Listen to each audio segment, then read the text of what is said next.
अनन्तकोटीन्दुरविप्रकाशे धाम्न्यक्षरे मूर्तिमताक्षरेण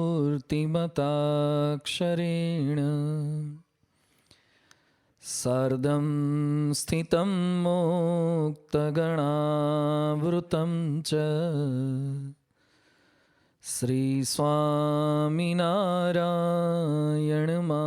श्रीस्वामिनारायणमानमामि। लोकाभिरामं रणरङ्गधीरं राजीवनेत्रं रघुवंशनाथं कारुण्यरूपं करुणाकरं तं श्रीरामचन्द्रं शरणं प्रपद्ये। श्री स्वामिनारायण भगवाननी जय। अक्षर पुरुषोत्तम महाराजनी जय। गुणातीतानंद स्वामी महाराजनी जय। सियावर रामचंद्र भगवाननी जय।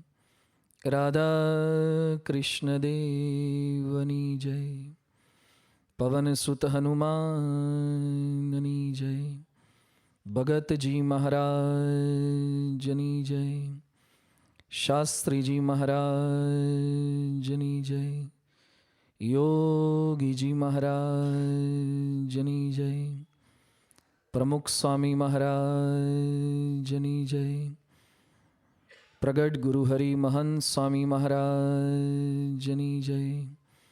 प्रमुख स्वामी महाराज शताब्दी महोत्सवनी अक्षरदेरी सार्ध शताब्दी महोत्सवनी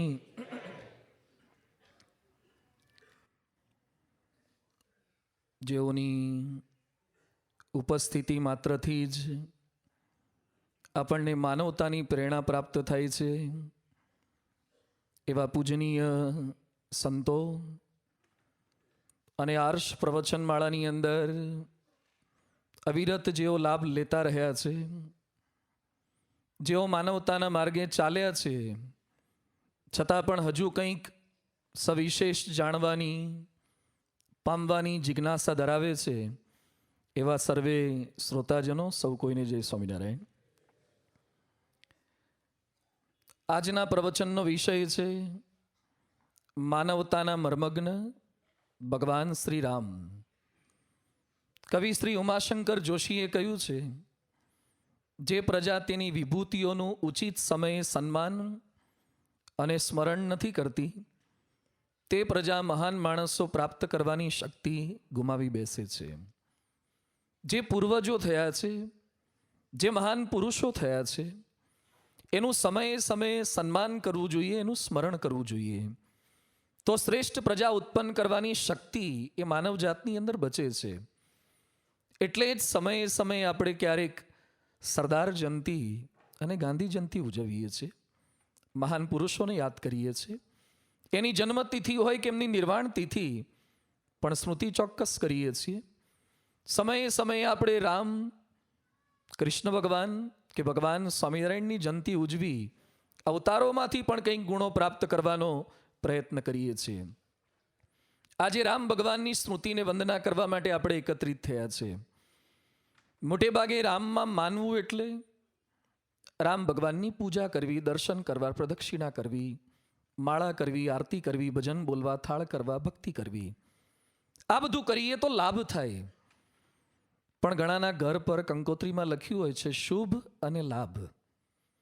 રામનું નામ લેવાથી, પ્રદક્ષિણા કરવાથી, માળા કરવાથી લાભ થાય, પણ રામનું જીવન સાંભળીને સદ્ગુણો મુજબ વર્તન કરવાથી શુભ થાય. ન કેવળ લાભ પરંતુ પેરેલલ આપણા જીવનની અંદર શુભ પણ કંઈક થાય, એ આજનો હેતુ છે.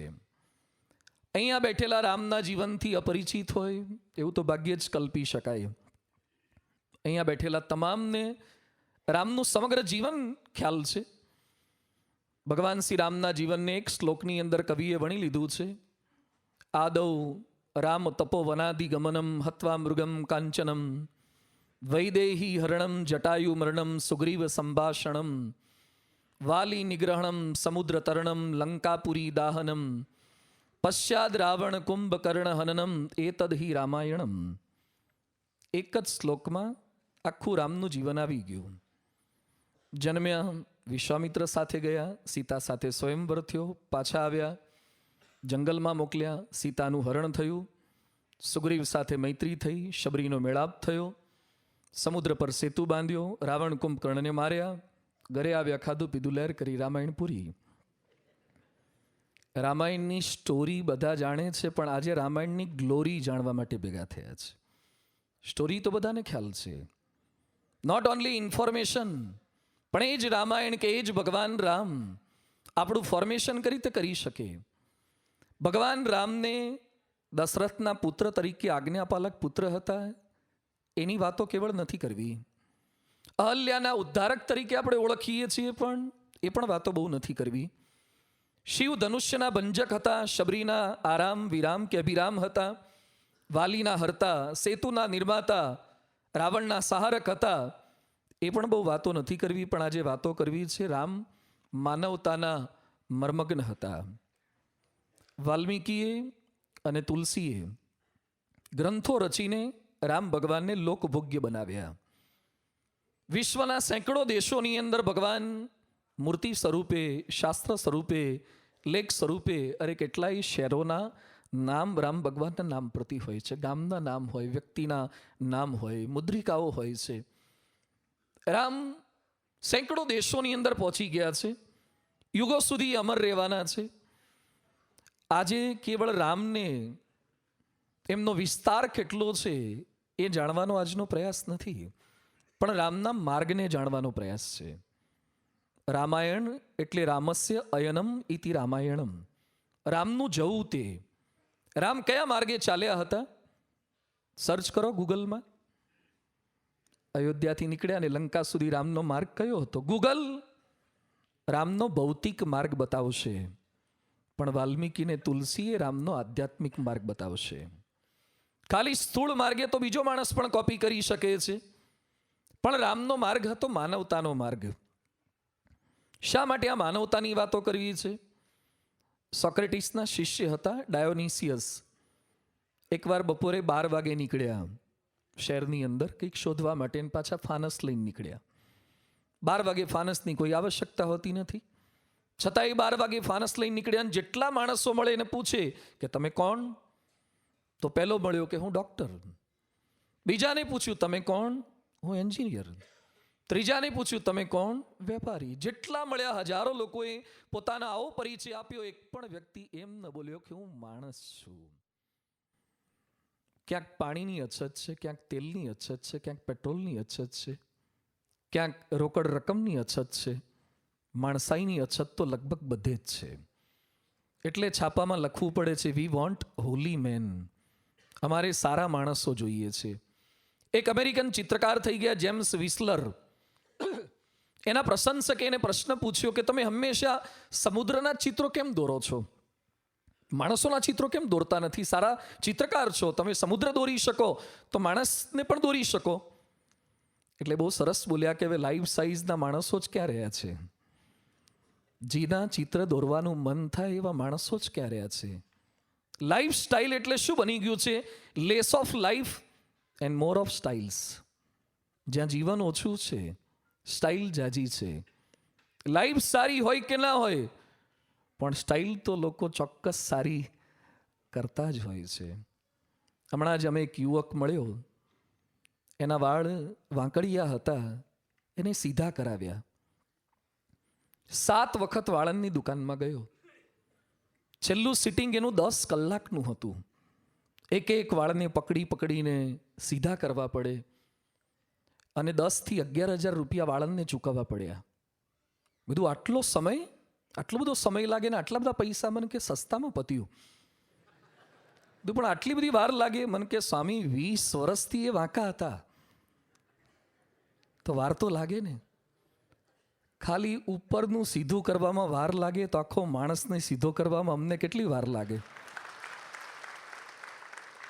ખાલી વાળ સીધા કરવા જ એમાં સમય જાય છે. 10 સિટિંગ માણસ વાળંદને આપે ત્યારે વાળ સીધા થાય, અને સત્સંગમાં એકવાર પુસ્તક હાથમાં પકડીને કે ફેરફાર કેમ નથી થતો? વાર લાગે. સ્ટાઇલ માણસ ખૂબ કરે છે, લાઈફ ન પણ હોય. માણસાઈનું કેવું અધઃપતન થઈ ગયું છે. આજે જેટલી આપણને વાઘ, સિંહ, સાપની, ચિત્તાની બીક નથી લાગતી, એટલી કોની બીક લાગે છે? માણસની. અહીંયા જે ફેમિલી સાથે આવ્યા હશે ને ઘરે તાળું મારીને લગભગ આવ્યા છે. શા માટે તાળું માર્યું? કોની બીક છે આપણને? કીડી મકોડાની એટલી બીક નથી. આપણને બીક છે માણસની બીક છે. મોડી રાત્રે એકલા નીકળતા બેન દીકરીઓને એકલા મોકલતા આપણને બીક કોની લાગે છે? માણસની બીક લાગે છે. અત્યાર સુધી પૃથ્વી પર માનવ જાતનું જેટલું માનવ જાતે ખરાબ કર્યું છે એટલું કોઈ પશુ પક્ષીએ નથી કર્યું. અધઃપતન થયું. વિદેશની અંદર એક માલિકનો કૂતરો મૃત્યુ પામ્યો એટલે એને દાટ્યો, અને કૂતરાની કબર પર એણે લખ્યું કે જન્મ્યો તો કૂતરા તરીકે પણ મર્યો સજ્જન તરીકે. જન્મ્યો તો કૂતરા તરીકે પણ મર્યો સજ્જન તરીકે. જો માણસ કોઈ મરી જાય ને એને દાટવાનો થાય તો શું લખવું પડે? જન્મ્યો તો માણસ તરીકે. હું નહીં બોલું. જન્મ્યા માણસ તરીકે પણ મૃત્યુ કઈ રીતે થાય છે? ખરેખર શું બનવાની જરૂરિયાત છે? તામિલનાડુની અંદર વેલ્લોર જિલ્લામાં કાલુપુદુર નામે ગામ છે. એની એક બાળકી સુડર કકોડીએ કલામ સાહેબને જુલાઈ 2001માં પ્રશ્ન પૂછ્યો. નાની બાળકી કલામ સાહેબને પ્રશ્ન પૂછે છે કે સાહેબ, તમે તમારી જાતને આમાંથી શું માનો છો? એક સારા વૈજ્ઞાનિક, એક તામિલ વ્યક્તિ, એક ભારતીય કે એક સારા માણસ? કલામ શું બોલ્યા હતા? સારા માણસમાં બાકીના 3 આવી જાય છે. હું મારી જાતને સારો માણસ માનું છું ને સારો માણસ બનવાનો પ્રયત્ન કરું છું. જરૂર છે સારા માનવ બનવાની. માનવતાની શિક્ષાને દીક્ષા આપનાર હતા ભગવાન રામ, જેના નામ માત્રથી વાલીઓ બદલાયો. નામ માત્રથી, રામ નામ બોલવાથી વાલીઓ વાલ્મીકી બન્યો. જે માણસ મારતા ક્યારે નહોતો અચકાતો એ ક્રૌંચ પક્ષીનો વધ જોઈ અને વ્યથિત થઈ ગયો. શોકઃ શ્લોકત્વમ આગતઃ. શોક એનો શ્લોકની અંદર પરિવર્તિત થઈ ગયો. જેના સાનિધ્ય માત્રની અંદર લોકોને ભયની અનુભૂતિ થતી હતી, એ જ વાલ્મીકીના આશ્રમમાં સગર્ભા સ્ત્રીતા સીતા એ નિર્ભયતાની અનુભૂતિ કરે. જે કુસંસ્કારી હતો એના જ આશ્રમમાં રામના જ બાળકો લવકુશને સંસ્કારની દીક્ષા અપાય. કેટલું પરિવર્તન! કઈ કક્ષાનું પરિવર્તન! એ રામનો પ્રભાવ ને પ્રતાપ હતો. ભગવાન શ્રી રામ માટે રામાયણમાં લખાયું છે, રામ એક તાપસ તીય તારી, નામ કોટી શત કુબુદ્ધિ ઉધારી. રામે પોતાના જીવનની અંદર એક શિલાનો સ્પર્શ કર્યો અને અહલ્યા પાછી કરી પતિત પાવની પોતે બન્યા હતા. એમના વ્યક્તિગત સ્પર્શથી એક સ્ત્રી તરી હશે, પણ એમના નામથી તો લાખો લોકો તરી ગયા છે. લાખો લોકો પરિવર્તન પામ્યા છે. ઘણીવાર આપણે ગુજરાતીમાં બોલીએ છીએ કે રામ નામે પથરા તરે. ઇતિહાસ છે, પણ અત્યારે પથરાને તરાવવાની ક્યાં જરૂરિયાત છે? હવે તો બોટોય તરે છે, સબમરીન તરે છે, ઘણું તરે છે, ઉડે છે. પથરા તાર્યા એ રામની મોટપ નથી, પણ પથરા જેવા જીવોને તાર્યા ને એ એમની મોટપ છે. પથ્થર જેવા જડ સંજ્ઞાને પામેલા એવા માણસોને માનવતા બક્ષી છે, એમની મોટપ છે. નીલકંઠવાણીએ સિંહને વશ કર્યો, વિડીયોમાં આપણે જોઈએ છીએ. લોકો રાજી થઈ ગયા, સિંહ વશ કર્યા. પણ નીલકંઠ શું બોલ્યા કે આવા એક સિંહને નહીં, મારે તો ગુજરાતમાં જઈને નરસિંહને વશ કરવા છે. જે નરમાં સિંહત્વ પડેલું છે એ લોકોને મારે વશ કરવા છે.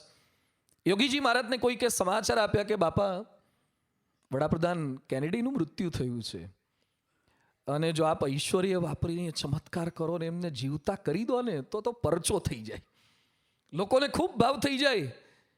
યોગી બાપા કે આજે આપણે એકને જીવતા કરીએ તો કાલે લોકો કૂતરા ને ગધેડા ને ઘોડા બધું લઈ આવે. આપણે મરેલાને જીવતા કરવા નથી આવ્યા, પણ જે જીવતા મરેલા છે ને એને પાછા જીવતા કરવા છે. જે જીવતા મરેલા છે, ભજ્યો નહીં ભગવાન મૂરખ જીવતા મર્યો. એની અંદર માનવતા બક્ષવી છે. મહાપુરુષોના જીવનનો મોટો ચમત્કાર એ પથ્થરને તરતા કરે નથી, એ મરેલાને જીવતા કરે નથી. જેની મુમુક્ષુતા માનવતા મરી પરવારી છે એને જાગૃત કરી શકે એ મોટો ચમત્કાર છે. રામના જીવનમાં કેટલાક ચમત્કારોનો ઉલ્લેખ વાલ્મીકીમાં કે તુલસીમાં આવે છે. એ ચમત્કારો, એ ચરિત્રોની વાતો નથી કરવી, પરંતુ એમની માનવતાને આપણે માણવી છે. ભગવાન હતા, પરંતુ એ માનવ તરીકે જીવ્યા છે. માનવીય મર્યાદાઓ માનવોની વચ્ચે, માનવીય સ્વભાવોની વચ્ચે રહ્યા છે, છતાં પણ એમને સંપૂર્ણ માનવતા દાખવી છે. એને આપણે સમજવી છે. માનવતાના મર્મને સમજીએ, પહેલા માનવતાને સમજીએ. માનવતા બહુ વિશાળ શબ્દ છે, શબ્દ નાનો છે, પણ વ્યક્તિએ પરિભાષા બદલાઈ શકે છે. પણ સાર સ્વરૂપે સમજીએ તો નક્ષિક પવિત્રતા એટલે માનવતા, પ્રામાણિકતા એટલે માનવતા, નિયમ પ્રત્યેની પ્રતિબદ્ધતા એટલે માનવતા, પરોપકારિતા એટલે માનવતા, પરસંવાદિતા એટલે માનવતા, અને બધું કરવા છતાં પરમાત્મનિષ્ઠા એટલે માનવતા. આ માનવતા છે. ભગવાન શ્રી રામની માનવતાને 3 પેટા વિષયોથી આપણે સમજવાનો પ્રયત્ન કરીશું. જેમ કોઈક વ્યક્તિ પૈસાદાર છે, સમૃદ્ધ છે, એ શેના આધારે આપણને ખ્યાલ આવે? એક એની વસ્તુઓ પરથી ખબર પડે, એના વ્યવસાયથી ખબર પડે, અને ત્રીજું એ કઈ વ્યક્તિઓ સાથે રહે છે એના પરથી ખબર પડે. કોઈકના હાથની અંદર 2 આઈફોન હોય એટલે સમજવાનું જ હોય. 15-20 તોલા સોનું ગળામાં લગાડ્યું હોય, સમજવાનું જ હોય. ઓડી BMW ગાડી પાર્ક થયેલી હોય, સમજવાનું જ હોય. વસ્તુઓ પરથી ખબર પડે કે એ સમૃદ્ધ છે. વ્યવસાય પરથી ખબર પડે, જેની કંપનીમાં 1000 માણસો કામ કરતા હોય, વ્યવસાય પરથી ખબર પડે કે સમૃદ્ધ છે. અને જેની ઉઠક બેઠક ઉદ્યોગપતિઓ સાથે હોય, એવા મંત્રીઓ સાથે હોય, તેના સંગ પરથી, વ્યક્તિઓ પરથી ખબર પડે કે મોટેરો છે, સમૃદ્ધ છે. એમ રામ ભગવાનની માનવતા એ કયા વિષયથી આપણે સમજી શકીએ? તો રામ ભગવાનના વિચારથી ખબર પડે, એમના ઉચ્ચારથી ખબર પડે, અને એમના આચારથી ખબર પડે. આજના પ્રવચનના મુખ્ય આ 3 શબ્દો છે: વિચાર, ઉચ્ચાર અને આચાર. રામ ભગવાનને વિષયમાં બાંધવાનો કોઈ પ્રયત્ન નથી, ખાલી એમના ગુણને સમજવા માટે વિષયો આપણે લખ્યા છે. એ તો વિષયથી પર હતા.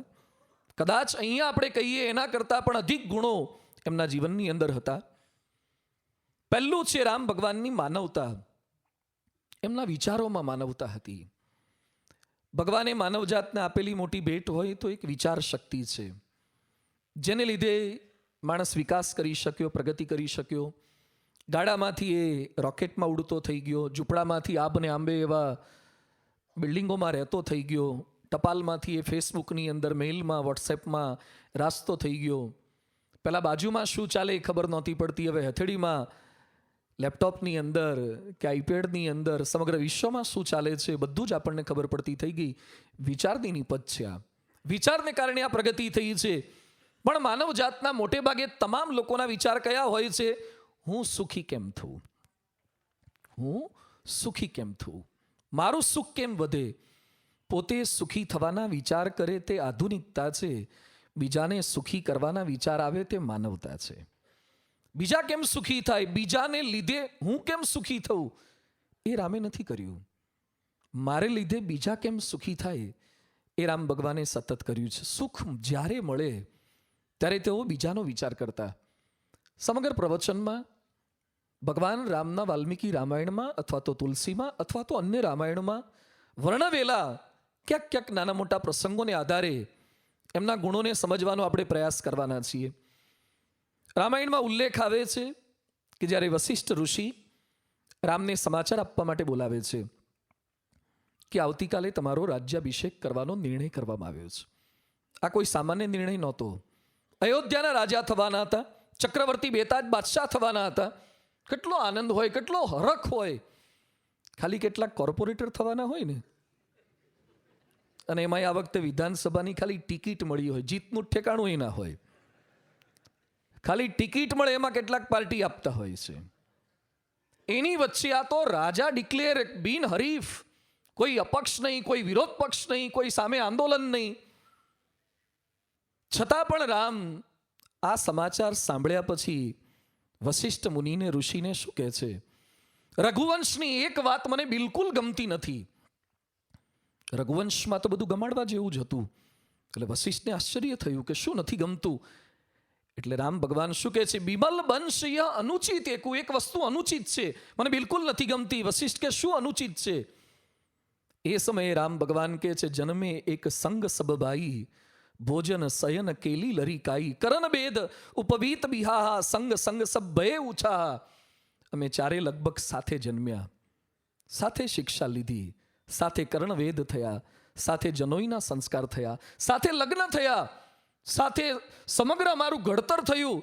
છતાં પણ જ્યારે રાજગાદી પ્રાપ્ત થાય ત્યારે બંધુ બિહાઈ બડેહુ અભિષેકું, બાકીના ત્રણને સાઈડ ટ્રેક કરીને મોટાને જ રાજગાદી મળે એ મને બિલકુલ ગમતું નથી. શું એમની માનવતા છે?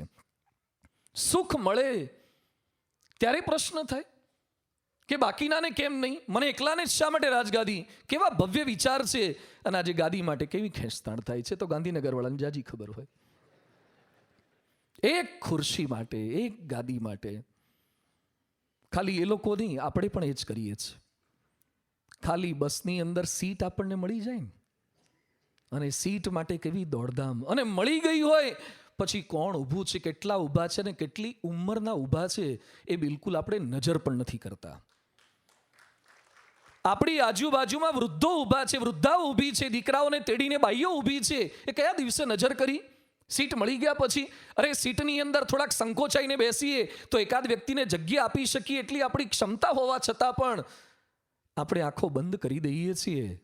સુખ મળ્યું, કોઈ ભાગીદાર ન થવા જોઈએ. ફાટક બંધ હોય, ટ્રાફિક હોય, આપણે ગમે તેટલા પાછળ હોઈએ તો પણ બીજા કરતા આગળ નીકળવાના જ આપણને વિચાર રહે છે. હું પહેલો જઉં, હું પહેલો નીકળું. સભામાં પ્રસાદમાં લાઈનમાં ઊભા હોય ને, ઊભા રહે છે કારણ કે સ્વયંસેવકો છે આજુબાજુમાં.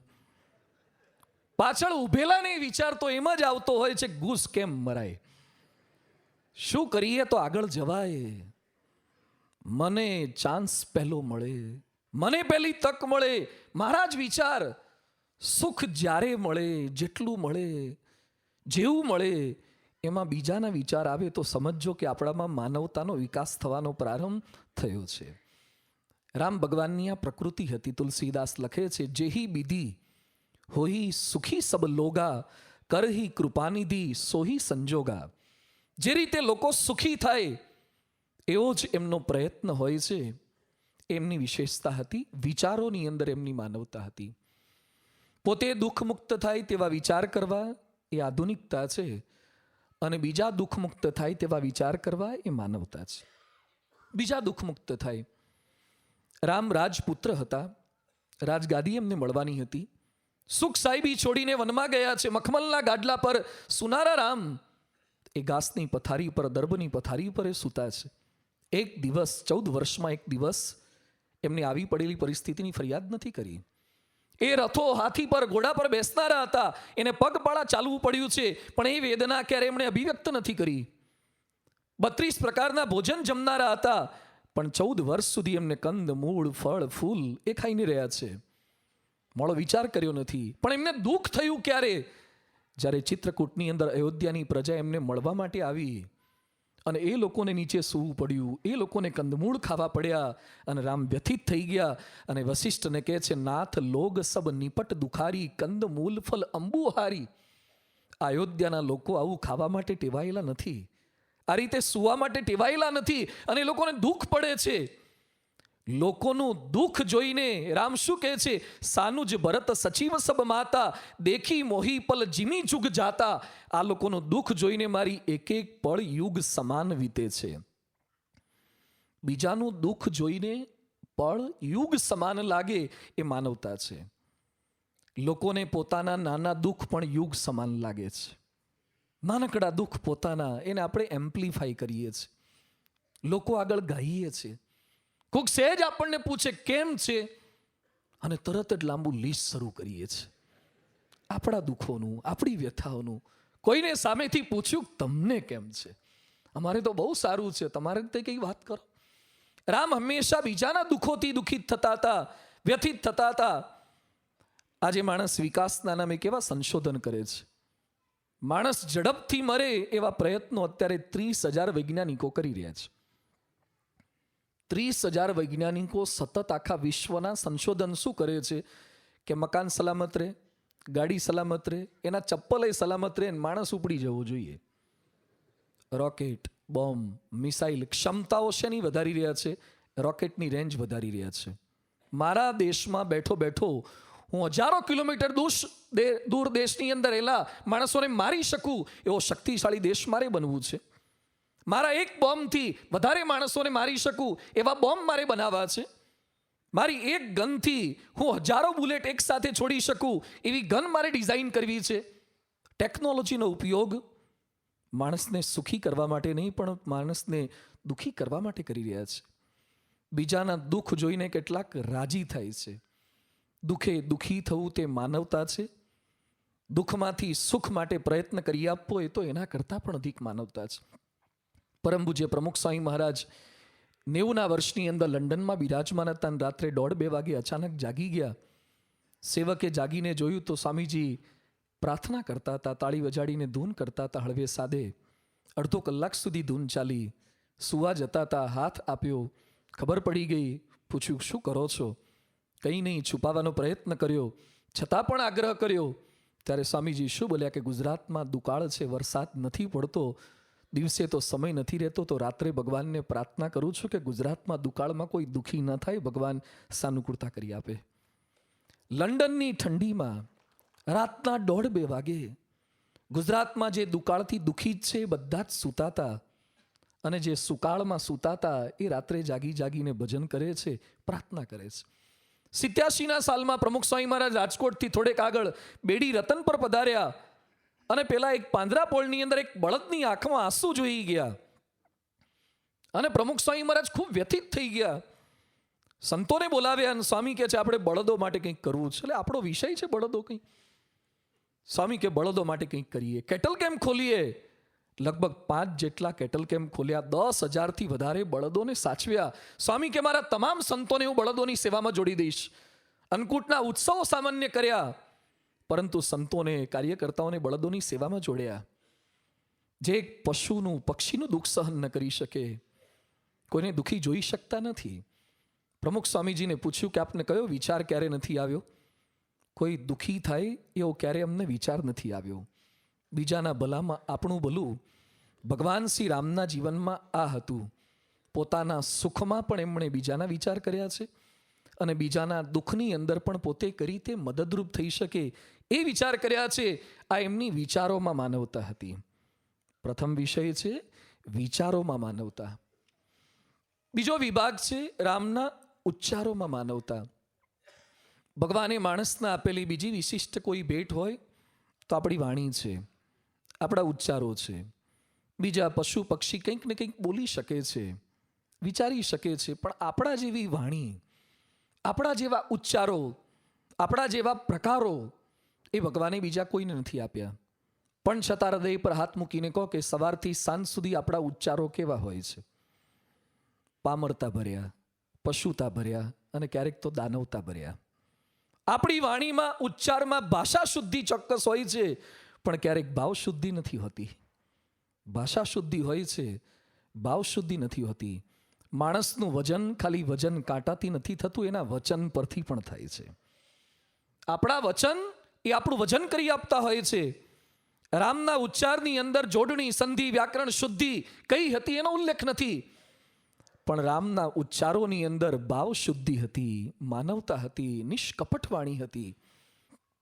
આપણા ઉચ્ચારમાં ક્યારેક આપણા અહંકારની, અનીતિની બદબુ આવતી હોય છે. આપણા ઉચ્ચારોમાં ક્યારેક મમત્વ અને મિથ્યા આડંબરની ગંધ આવતી હોય છે. રામ ભગવાનના ઉચ્ચારો એ નિષ્કપટ ઉચ્ચારો હતા. રામાયણમાં લખે છે, રામ રાજ્ય સભા ભરીને અયોધ્યાના તમામ પ્રજાજનોને ભેગા કરીને શું વાત કરે છે? સુનહુ સકલ પુર જન્મમ બાની, કહું ન કુછ મમતા ઉર આની, નહીં અનીતિ નહીં કછુ પ્રભુતાઈ, સુનહુ કરહુ જો તુમ હી સોહાઈ. રામ ભગવાન અયોધ્યાના તમામ લોકોને એકત્રિત કરીને કહે છે, હું જે કંઈ વાત તમને કરું છું એ મમત્વ રહિત છે. મારે કોઈ મમત્વ નથી, મારી કોઈ વાતમાં અનીતિ નથી, મારી કોઈ વાતમાં કે શબ્દમાં અહંકાર નથી. એમના ઉચ્ચારો એ મમત્વથી, અનીતિથી, અહંકારથી રહિત હતા. લગભગ આવી જ વાત ભગવાન સ્વામિનારાયણે મધ્ય પ્રકરણના 13ના વચનાવતમાં કરી છે. આ જે વાત અમારે કરવી છે તે દંભે કરીને નથી કરવી, માને કરીને નથી કરવી, પોતાની મોટપ વધારવા સારું નથી કરવી, પણ કોઈકને સમજાઈ જાય તો એના જીવનું રૂડું થાય એના માટે વાત કરવી છે. આપણા ઉચ્ચારોથી બીજાનું સારું થાય એ માનવતા છે. ભાંગેલા હૈયા મજબૂત થાય, તૂટેલી તિરાડો સંધાય એ માનવતા છે. કેટલાકની વાણી જોડવાનું કામ કરે ને કેટલાકની વાણી તોડવાનું કામ કરે છે. કેટલાક લોકો પ્રગટાવાના હોશિયાર હોય છે અને કેટલાક બુજાવાના હોશિયાર હોય છે. આપણી વાણીથી શું કાર્ય આપણે કરીએ છીએ? ઉચ્ચારમાં સારું કરવાની ભાવના હતી પણ હઠાગ્રહ બિલકુલ નહોતો. રામ ભગવાન શું કહે છે? સુનહું કરહું જો તુમ હી સોહાઈ. મારી વાત સારી છે, સાચી છે, પણ તમને જેમ અનુકૂળ આવે એમ કરજો. જે ભગવાન કૃષ્ણ ગીતામાં અર્જુનને વાત કરી, યથેચ્છસી તથા કુરુ. તને જેમ અનુકૂળ આવે તું એ રીતે કર. માણસ ટંગથી દુઃખી નથી થતો, ટંગના ટોનથી દુઃખી થાય છે. આપણી જીભ એ લોકોને આકરી નથી લાગતી, આપણી વાણીનો ટોન છે ને એ બહુ અઘરો લાગે છે. આપણે સક્ષમ છીએ કરી શકવા માટે, બદલવા માટે સક્ષમ છીએ, પણ જો આ માનવતાનો ઉદ્ભવ થાય તો એ શક્ય બને છે. ભગવાન રામના જીવનના ઉચ્ચારો એ પ્રકારના હતા. અસભ્ય ઉચ્ચાર સામે પણ રામના ઉચ્ચારોમાં સભ્યતા હતી. ઘણીવાર આપણે સારા માણસો સામે સારું બોલીએ છીએ ને ખરાબ સામે ખરાબ બોલીએ છીએ. રામ ભગવાનના જીવનની અંદર અસભ્યતાનો જવાબ પણ એમણે સભ્યતાથી જ આપ્યો છે. જનકના દરબારની અંદર ધનુષ્ય ભંગ એમણે કર્યું. કેટલી મોટી ઘટના એમના દ્વારા થઈ હતી. અને એ જ સમયે પરશુરામનું આગમન થયું. ક્રોધિત હતા, હાથમાં પરશુ લઈને આવ્યા. કોણ છે આ ધનુષ્ય તોડનારો? કોણે ધનુષ્ય ભંગ કર્યું છે? હું એનો વધ કરી નાખીશ. બધા લોકો એમનું વિકરાળ સ્વરૂપ જોઈને દુઃખી થઈ ગયા હતા, ગભરાઈ ગયા હતા. એ સમયે રામ ભગવાન હાથ જોડીને પ્રણિપાત કરતા શું કહે છે? નાથ શંભુ ધનુ ભંજન હારા, હોઈ કેવું એક દાસ તુમારા. જેણે આ શિવ ધનુષ તોડ્યું હશે તો તમારો કોઈક દાસ જ હોય ને, બાકી કોણ તોડી શકે? આટલું પરાક્રમ એમણે કર્યું હતું, છતાં પણ પરશુરામના ગુસ્સાનો જવાબ એમણે શેનાથી આપ્યો છે કે શિવ ધનુષ તોડનારો તમારો કોઈ દાસ હશે. બોલો, શી આજ્ઞા છે? આક્રોશ સામે આદર ભાવે ક્યારેય ચૂક્યા નથી. આપણે જે વર્તમાન સમાજમાં જીવીએ છીએ એમાં પરિસ્થિતિ શું છે? કોઈક આપણને ગાળ બોલે તોનો જવાબ શેનાથી આપવાનો હોય? લગભગ ગાળથી. ઈંટ કા જવાબ બોલો તો બધા. આજ આપણે કરીએ છીએ. થાય એવા થઈએ તો ગામ વચ્ચે રહીએ. ટીટ ફોર ટેટ. ખાલી તમે કાર પાર્કિંગ કરવા ગયા અને અયોગ્ય જગ્યાએ કાર પાર્ક કરી અને સ્વયંસેવક તમારી પાસે આવે અને પૂછે, આ કોણે કાર પાર્ક કરી છે? શું કહીએ આપણે? શું કામ છે તારે? મેં કરી છે. તાકાત હોય તડી જો, હલઈ તો જો. રામ ભગવાને શિવ ધનુષ્ય તોડ્યા પછી આવો જવાબ આપી શક્યા હોત કે મેં તોડ્યું છે, થાય કલ્લો. જે શિવ ધનુષ્ય તોડી શકે એ પરશુરામને સીધા ના કરી શકે? કરી શક્યા હોત. અસભ્યતા સામે પણ એમણે ઉચ્ચારોમાં હંમેશા સભ્યતા દાખવી છે. આપણામાં કેટલી સજ્જનતા છે, આપણામાં કેટલી ભલાઈ છે, એનો પરિચય સામેવાળો ભૂંડાઈ કરે ને ત્યારે થાય. નોર્મલ કન્ડિશનમાં તો આપણે બધા ભલા જ છીએ, પણ સામેવાળો ભૂંડાઈ કરે એ સમયે આપણામાં કેટલી ભલાઈ છે એનો પરિચય મળી જાય. રામ ભગવાનના ઉચ્ચારોમાં માનવતા આ પ્રતીત થાય છે. બીજી રામ ભગવાનના ઉચ્ચારોની વિશેષતા એ હતી કે હંમેશા એમની વાણીમાં, એમના ઉચ્ચારમાં લોકોએ કરેલા ઉપકારોનો આભાર માનવાની વાત અચૂક આવે. કોઈનાએ કરેલા અલ્પ કાર્યને પોતે ક્યારેય ભૂલતા નહીં. રામ ભગવાન વાનરોને એકવાર ભેગા કરીને શું કહે છે? સુરદો મે ભવંતસ્ય શરીરમ ભ્રાતરસ તથા યુષ્માભિ ઉદદ્રુતશ્ચાહમ વ્યસનાત કાન નૌકસહ. તમે મારા મિત્ર છો, તમે જ મારા ભાઈ છો, તમે જ મારું શરીર છો, તમે મને સર્વ સંકટથી બચાવ્યો છે. તુમારે બલ મેં રાવ માર્યો, તિલક વિભીષણ કહ મુનિ ધાર્યો. તમારા બધાના સહકારથી તો મેં રાવણને માર્યો. વાનરોને કેટલી ક્રેડિટ આપે છે, વાનરોને ભેટ સોગાદ આપે છે. રામ હનુમાનજીને કહે છે, સુનુ કપિતો હી સમાન ઉપકારી નહીં કો સુર નર મુનિ તનુધારી, પ્રતિ ઉપકાર કરો કા તોરા, સન્મુખ હોઈ ન સકત મન મોરા. રામ હનુમાનજીને કહે છે એક એક કસ્ય ઉપકારસ્ય પ્રાણન દાસ્યામી તે કપે. હે હનુમાન, તારા એક એક ઉપકારના બદલામાં મારે મારા પ્રાણની આહુતિ આપવી પડે ને એટલી મદદ તે મને કરી છે. મારા પ્રાણ આપું તો પણ ઓછા છે. મહાપુરુષો પોતે જ બધું કરવા માટે સમર્થ હોય છે. એમના જ પ્રભાવથી, એમના જ પ્રતાપથી બધું થતું હોય છે. છતાં પણ યશ કોને આપે છે? સાથીઓને આપે છે, સેવકોને આપે છે. આ એમની માનવતા છે. 81નો ઉત્સવ, 85નો ઉત્સવ, 92નો યોગી શતાબ્દી મહોત્સવ, 2007નો ઉત્સવ કે અક્ષરધામનો ઉત્સવ કે મંદિરો, બધું જ કેવળ બાપાના સંકલ્પથી, એમની સાધુતાથી, એમના ઈશ્વર્યથી થતું. છતાં પણ આપણે છેલ્લા દિવસની સ્વયંસેવક સભાઓ જોઈ છે. એ સભામાં બાપા હંમેશા શું બોલતા કે જે કંઈ થયું છે એ બધા સંતોને, સ્વયંસેવકોની સેવાથી થયું છે. હું તો ખાલી આસન શોભાવતો, તમને બધાને કરોડ કરોડ દંડવત કરું તો પણ ઓછા છે. આ એમની માનવતા હતી, એમની માનવતા હતી. એમના પ્રત્યેક ઉચ્ચારોની અંદર બીજાને યશ આપવાની વૃત્તિ, દરેકનો આભાર માનવાની વૃત્તિ જે આપણે નથી દાખવી શકતા. આપણે શું બોલીએ, એમાં શું ધાડમારી કરવાનું જ હોય ને. ભેગો શેના માટે આવ્યો હતો? મદદ કરવા તો આવ્યો હતો. આપણે ક્યારેય કોઈના પ્રત્યે આભારની લાગણી સહજતાથી, છૂટથી પ્રદર્શિત નથી કરી શકતા. રામના ઉચ્ચારોમાં એ માનવતા હતી. માણસ જ્યારે એને અન્યાય થાય ત્યારે ઉચ્ચારોમાં બદલાવ ચોક્કસ બતાવે છે. જ્યાર સુધી ન્યાય થતો હોય ત્યાં સુધી ઉચ્ચારો સારા હોય. પણ કંઈક અન્યાય થાય તો આપણા ઉચ્ચારો બદલાય, અસંતોષ પ્રદર્શિત થાય જ. ઓફિસમાં આપણે જૂના હોઈએ અને કોઈક નવાને, કે કાર્યકર તરીકે, હરિભક્ત તરીકે જૂના હોઈએ અને કોઈક નવાને વધારે તક મળે એટલે આપણે અસંતોષ આપણા ઉચ્ચારમાં આવે જ. આટલા જૂના, આટલી સેવા કરી અને તો અહીં નવાને આગળ કરે જ. કેમ ઉચ્ચાર બદલાયા? કેમ માનવતામાં ડગમગાટ થયો? અસંતોષ, અન્યાય થયો. એટલે જ્યારે પિતાજીએ ભાગલા પાડ્યા 2 દીકરાઓના અને તમને થોડુંક ઓછું આપ્યું અને તરત જ બીજા સગાવાલા સમક્ષ બોલે જ કે ભાગ પાડ્યા, બધું સરખું કર્યું, પણ કુણી લાગણી એમની નાના તરફ જ રહી. અસંતોષ ઉચ્ચારોમાં આવે જ. અરે ભગવાનને પણ આપણે બાકી નથી મૂકતા ને. આટલી મહાપૂજા કરી, પ્રદક્ષિણા કરી, અભિષેક કર્યા, તો એ હામું જ નથી જોતા. આપણા ઉચ્ચારોમાં આપણે ભગવાનને પણ છોડતા નથી. અસંતોષ. રામને અન્યાય થયો છતાં પણ એમના કોઈ ઉચ્ચારોમાં ક્યારે અસંતોષની લાગણી નહોતી દેખાતી. વનવાસની આજ્ઞા થઈ, રાજ્યને બદલે એમને વનમાં જવાનું હતું. આ સમાચાર રામ ભગવાન કૌશલ્યાને આપવા માટે એમના કક્ષમાં ગયા. કૌશલ્યાને ખબર નહોતી કે આવી ઘટના બની ગઈ છે. છતાં પણ રામ કૌશલ્યા સમક્ષ, પોતાની માતા સમક્ષ કેવી વાત કરે છે. પિતા દિન મોઈ કાનન રાજુ, જહ સબ ભાંતિ મોર બડ કાજુ. હે માં, મારા પિતા દશરથે મારી સાથે બહુ સરસ પક્ષપાત કર્યો. ભરતને સામાન્ય નાનું સરહદવાળું રાજ્ય આપ્યું ને મને તો બ્યુટીફુલ બોર્ડરલેસ વર્લ્ડ આખું વન આપી દીધું. મને સંત સમાગમ કરવાની બહુ ઈચ્છા રહેતી. હું રાજ્યમાં રહેત તો સંતો જ્યારે રાજ્યમાં આવે ત્યારે સંતોનું સમાગમ થાત. મુનિ મન મિલનું વિશેષી બન સબહી ભાંતિ હિત મોર. મને ઋષિ મુનિઓની વચ્ચે જ મૂકી દીધો એટલે હું રોજ સંત સમાગમ કરી શકું.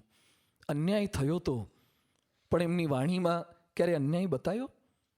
આપણે ક્યારેક બહાર જાહેરમાં ન બોલીએ, પણ જે પોતાના હોય ને એને તો કહી જ દઈએ.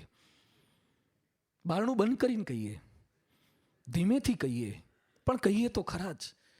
અને જ્યાં સુધી કુકરમાંથી વરાળ ના નીકળે ને ત્યાં સુધી મજા નથી આવતી. કેટલાકની સીટી જાતે ઊંચી ના થાય, સાણસી ભરાઈને ઊંચી તો કરે જ છે, વરાળ બહાર કાઢે જ છે. રામ ભગવાને ક્યારેય પોતાની સ્ટીમ, પોતાની વરાળ કોઈની આગળ ઠાલવી નથી. અન્યાય કરનાર વ્યક્તિ જ્યારે પ્રત્યક્ષ મળે તો પછી બાકી ન જ મુકાય ને. જેણે આપણને અન્યાય કર્યો હોય અને એની સામે આપણી સત્તા હોય, સામર્થ્ય હોય, બોલવાની તક હોય, ત્યારે પણ રામ પોતાના ઉચ્ચારોમાં ક્યારે માનવતા ચૂક્યા નથી. વનવાસ પછી કૈકેયીને પહેલી વાર મળ્યા અને રામ ભગવાન શું બોલ્યા? તાત સ્નેહો ભરત મહિમા પૌરુષમ વાયુ સુને સખ્યમ ચાપી પ્લવગન રૂપતે ક્વાપી સૌમિત્ર ભક્તિ સીતા સત્યમ નિજ ભુજબલમ વૈરીણામ વૈરી ભાવો જ્ઞાતમ સર્વમ તવ ચરણયોહો માત રેશ પ્રસાદ. હે માં, તમે મને જંગલમાં મોકલ્યો એમાં તો બહુ મોટો લાભ થઈ ગયો. મને પિતાનો પ્રેમ ખબર પડી, ભરતનો મહિમા સમજાયો, સુગ્રીવનું મૈત્રી ભાવ સમજાયો, હનુમાનનું આ સમજાયું, બધું આખું લિસ્ટ આપ્યું. હે માં, તમે મારા પર અનહદ ઉપકાર કર્યો. 14 વર્ષ સુધી જેને લીધે કારકિર્દી આખી બગડી ગઈ, યુવાન અવસ્થા આખી રજડી ગઈ, છતાં પણ રામ પ્રથમ વખત મળ્યા પછી એક વાક્ય પણ ખરાબ બોલે છે. જેણે આપણું બગાડ્યું હોય અને એ સામો મળે ત્યારે આપણા ઉચ્ચારો કેવા હોય? જેણે આપણું બગાડ્યું હોય એ સામે મળે છતાં પણ આપણા ઉચ્ચારોમાંથી સભ્યતા ક્યારે વિલીન ન થાય, એ આપણી માનવતા છે. ઘણા માણસો પોતાને થયેલા અન્યાયની વાત ન કરે, પણ બીજા કરે ને તો રાજી થાય. ઘણીવાર પોતે આપણા અન્યાયની વાત ન કરીએ પણ કોક કરે ને તો રાજી થાય. ઘણા બીજા દ્વારા કરાવડાવે, ચાલુ રખાવડાવે અને મનમાં માને કે આ મને સમજ્યો. મને કેટલી તકલીફ છે એવું આજ સુધી કોઈ સમજી શક્યું નથી. રામ ક્યારેક ખરાબ ઉચ્ચાર પોતે બોલ્યા નથી, પણ બીજાએ ખરાબ ઉચ્ચારો કર્યા છે ને અટકાવ્યા છે. લક્ષ્મણ પિતા માટે ઘસાતું બોલ્યા, ક્યારેક દશરથ માટે ઘસાતું બોલ્યા, અને જેવું રામે આ વાત સાંભળી, અને તુલસીદાસ લખે છે, પુની કછુ લખન કહી કટુબાની, પ્રભુ બરજે બડ અનુચિત જાની. હે લક્ષ્મણ, પિતાજી માટે ક્યારે ઘસાતું નહીં બોલવાનું. 14 વર્ષ જંગલમાં મોકલ્યા, પણ લક્ષ્મણ બોલતા હતા, હું ક્યાં બોલતો હતો? લક્ષ્મણ બોલતા હતા. ઘણા લોકો લાંચ લે ને તારે શું કે, હું લેવા નથી જતો, આપી જઈશ. અમે ક્યાં લેવા ગયા? આપી જાય એમાં અમારો શું વાંક? લક્ષ્મણ બોલે છે, હું તો ખાલી સાંભળું છું. રામે એમને અટકાવ્યા છે. લક્ષ્મણ ભરતનું ઘસાતું બોલ્યા, રામે એ સમયે પણ એમને અટકાવ્યા છે. ભરત કૈકેયીની નિંદા કરતા હતા, રામે ભરતને પણ અટકાવ્યા છે. જેની હાજરી માત્રથી, જેની ઈચ્છા માત્રથી, જેના સંકલ્પ માત્રથી માણસના ઉચ્ચારો બદલાઈ જાય ને, એવી રામની માનવતા હતી. આપણે તો માનવતા દાખવીએ એ તો સારું છે, પણ આપણી ઉપસ્થિતિ માત્રથી લોકો માનવતા દાખવવા માંડે ને, એ આપણી માનવતા છે. આપણે ચોરી ન કરીએ એ તો માનવતા છે જ, પણ આપણે જ્યાં ઊભા હોય ને ત્યાં બીજાને ચોરી કરવાનું મન ના થાય ને, એ માનવતા છે. પ્રમુખ સ્વામી મહારાજ એ તો નક્ષિક પવિત્ર હતા. પ્રમુખ સ્વામી જ્યાં ઊભા હોય ત્યાં તો માણસના વિચારો બદલાઈ જાય, પણ પ્રમુખ સ્વામી મહારાજનો ફોટો રાખ્યો હોય ને, એનાય વિચારો બદલાઈ જાય. આ એમની માનવતા હતી. કયા લેવલની આ માનવતા હશે? માણસને જ્યારે સફળતા મળે ત્યારે તેના ઉચ્ચારમાં ઘમંડ અને અહંકારનું સામ્રાજ્ય છવાઈ જતું હોય છે. રામ ભગવાન એનાથી પણ બાકાત હતા. પરીક્ષામાં સારા ટકા આવે, ક્રિકેટમાં વર્લ્ડ કપમાં કંઈક જીત થાય, ધંધામાં સફળતા મળે, ચૂંટણીની સફળતા મળે, હમણાં જ મળી છે. હંમેશા ક્યાંય પણ સફળતા મળે એટલે આપણે ક્રેડિટ કોને આપીએ છીએ? બુદ્ધિ, પુરુષાર્થ, આયોજન, દીર્ઘદ્રષ્ટિ, એને ક્રેડિટ આપીએ અને લોકોને દ્રઢ કરાવીએ કે હું કહેતો હતો ને, ઘણા 18મી રિઝલ્ટ આવ્યું ત્યારે ઘણા બોલ્યા છે, મેં પહેલેથી જ કીધું હતું, આ જ થવાનું. જાણે એના શબ્દથી સરકાર બની હોય ને, એટલી દાદાગીરીથી વાત કરે. હું બોલતો જ તો આ જ આવે, આ ના જ આવે. એને 1% પણ કોઈ વ્યક્તિને જીતાડવા માટે પ્રયત્ન ન કર્યો હોય, પાછો વોટ આપવા ના ગયો હોય, તો એ પાછો છાતી ઠોકીને કે હું બોલતો જ તો એમ જ થાય. માણસ પોતાને લીધે થાય એમ બોલે છે ને બીજા પાસે બોલાવડાવે છે. રામ ભગવાન રાવણના વધ પછી દેવતાઓ દર્શને આવ્યા ત્યારે ગ્રંથોમાં ઉલ્લેખ છે કે રામ દેવતાઓને શું કહે છે? હું તો પોતાને દશરથનો પુત્ર જ માનું છું, રામ નામે એક મનુષ્ય જ માનું છું. પરાક્રમ ઢાંકે છે. ઘણા માણસોને અતિ સફળતા મળે ને ત્યારે શું કે માણસનું આ કંઈ ગજું જ, માણસ આ ના કરી શકે. એમ બોલીને શું કહેવા માંગે છે કે હું માણસથી લગભગ પર છું. સામાન્ય માણસ આ ના કરી શકે. જે મેં કર્યું છે સામાન્ય માણસનું ગજું નહીં. એમ કરીને પોતે માનવથી અતીત થવાનો પ્રયત્ન કરે. જુલિયસ સીઝર જ્યારે યુદ્ધ જીતીને આવતા ને સરઘસ એનું નીકળતું, વિજય સરઘસ નીકળે, જેમ રોડ શો કેટલાક નેતાઓના થાય છે ને, તેમ જુલિયસ સીઝરનો રોડ શો થાય ત્યારે લોકો હાજી હાજી કરતા હોય, પુષ્પમાળા પહેરાવતા હોય, બિલ ગુલાલની વર્ષા કરતા હોય અને ફાટું ફાટું થવાય ને. અને એ સમયે જુલિયસના ગુરુ કે એમના વડીલ એની બાજુમાં ચાલતા અને જુલિયસની વાહ વાહ થતી હોય ત્યાં જુલિયસના કાનમાં થોડી થોડી વારે કહેતા, જુલિયસ તું ભગવાન નથી, જુલિયસ તું ભગવાન નથી, તારાથી ઉપર પણ કોઈક છે. ઘણાને બહુ સફળતા મળે ત્યારે પકડી રાખવા પડે. જેમ નોર્મલ ફૂંક મારીને ફુગ્ગો ભરાયો ફૂલાયો હોય ને તો બહુ ચિંતા ના હોય, પણ બગીચા આગળ જે પેલા ગેસના બાટલાનો ગેસ ભરાઈ ગયો હોય ને પછી તેને ઝાલી રાખવો પડે. જો સેટ પકડ ઢીલી થાય તો ઉડી જ જાય, છટકી જાય. એમ કેટલાકમાં હવા ભરાય ને પછી ઝાલી રાખવા પડે છે. હવા ભરાય. રામમાં ક્યારેય સફળતાની હવા ભરાઈ નથી, એમના ઉચ્ચારોમાં નથી ભરાઈ. આ એમની માનવતા હતી. રાવણના વધ પછી સ્વર્ગસ્થ પિતાને ક્રેડિટ આપે છે. એમને અંજલિ આપતા કહે છે, તાત સકલ તવ પુણ્ય પ્રભાવ જીત્યો અજય નિશાચર રાવ. દશરથ તો મૃત્યુ પામી ગયા છે, છતાં એમને સ્વર્ગસ્થ પિતાને અંજલિ આપે છે કે તમારે લીધે હું કરી શક્યો છું. રાવણના વધ પછી જ્યારે અયોધ્યામાં પાછા પધાર્યા અને આગમન થયું વિજયાદશમી, રામ ભગવાન પૂરું કરીને દિવાળીના દિવસો જે આપણે ઉજવીએ છીએ ત્યાં પધાર્યા. લોકોએ આસોપાલવના તોરણ બાંધ્યા છે, દીપમાળાઓ પ્રજ્વલિત કરી છે, મિષ્ટાન દરેક ઘરે રાંધવામાં આવ્યા છે. લોકો રામનું સ્વાગત કરે છે. કેટલું ભવ્ય કાર્ય રામ કરીને આવ્યા છે. રામ તો રાવણનો વધ કરીને આવ્યા છે, લંકામાં વિભીષણની સ્થાપના કરીને આવ્યા છે. એવા સમયે કૌશલ્યા વિચાર કરે છે, હૃદય વિચારતી બારહી બારા કવન ભાંતિ લંકાપતિ મારા. મને પ્રશ્ન થાય છે કે મારા દીકરાઓ તો યુવાન છે, રાવણ તો બહુ મોટો યોદ્ધો છે, 10 માથાવાળો રાવણ છે. મારા આવા સુકુમાર દીકરાઓએ રાવણનો વધ કેમ કર્યો? રામ ધારત તો એમના ઉચ્ચારમાં બધું બોલી શક્યા હોત ને કે માતા પ્લાનિંગ હતું, પહેલેથી સ્ટ્રેટેજી ડિઝાઇન કરી હતી, વોર ડિપ્લોમેસી કરી હતી, અને પહેલેથી જે પ્રકારનું દરેકને મેં કામ સોંપી દીધું હતું. અને એણે બહુ પ્રયત્નો કર્યા, પણ છેવટે દીકરો તો તારો ને, એટલે મેં એને ફાવા ન દીધો. એક વાક્ય રામ આવું બોલ્યા નથી. રામ ભગવાન કૌશલ્યાના પ્રશ્નનો જવાબ શું આપે છે? વશિષ્ઠજી કુલ પૂજ્ય હમારે ઇનકી કૃપા દનુજ રન મારે. મારા ગુરુ વશિષ્ઠની કૃપા થઈ એટલે હું રાવણનો વધ કરી શક્યો છું. ન તો વાલ્મીકી રામાયણમાં, ન તો તુલસી રામાયણમાં, ન તો ચંપુમાં, ન તો કોઈ ક્ષેપક રામાયણમાં ઉલ્લેખ આવતો હશે કે રામ યુદ્ધ કરવા માટે ગયા ત્યારે વશિષ્ઠે એક SMS કર્યો હોય, all the best, have a safe journey, જીતી જ જઈશ, વાંધો નહીં આવે. એક સંદેશો, એક નાડાછડી મોકલાયું એવી વાત નથી આવતી. છતાં પણ રામ ભગવાન કહે છે, વશિષ્ઠજી કુલ પૂજ્ય હમારે ઇનકી કૃપા દનુજરન મારે. એમની કૃપા થકી જ હું કાર્ય કરી શક્યો છું. સફળતા મળી છતાં એમના ઉચ્ચારોમાં કયા પ્રકારની વિનમ્રતા છે, આ એમની માનવતા હતી. બાપા અક્ષરધામ બનાવે, એ ગાંધીનગરનું હોય, દિલ્હીનું હોય, છતાં પણ અક્ષરધામ ઉદ્ઘાટનની સભામાં વિશ્વના સેંકડો દેશોના લોકો લાઈવ જોતા હોય. એક બાજુ વડાપ્રધાન, એક બાજુ રાષ્ટ્રપતિ, એક બાજુ વિરોધ પક્ષના નેતા, એક બાજુ ગવર્નર, આટલા લોકો સામે બેઠા હોય છતાં પણ બાપા એક જ વાક્ય બોલે, અમારા ગુરુ યોગીજી મહારાજના સંકલ્પથી અક્ષરધામ થયું છે.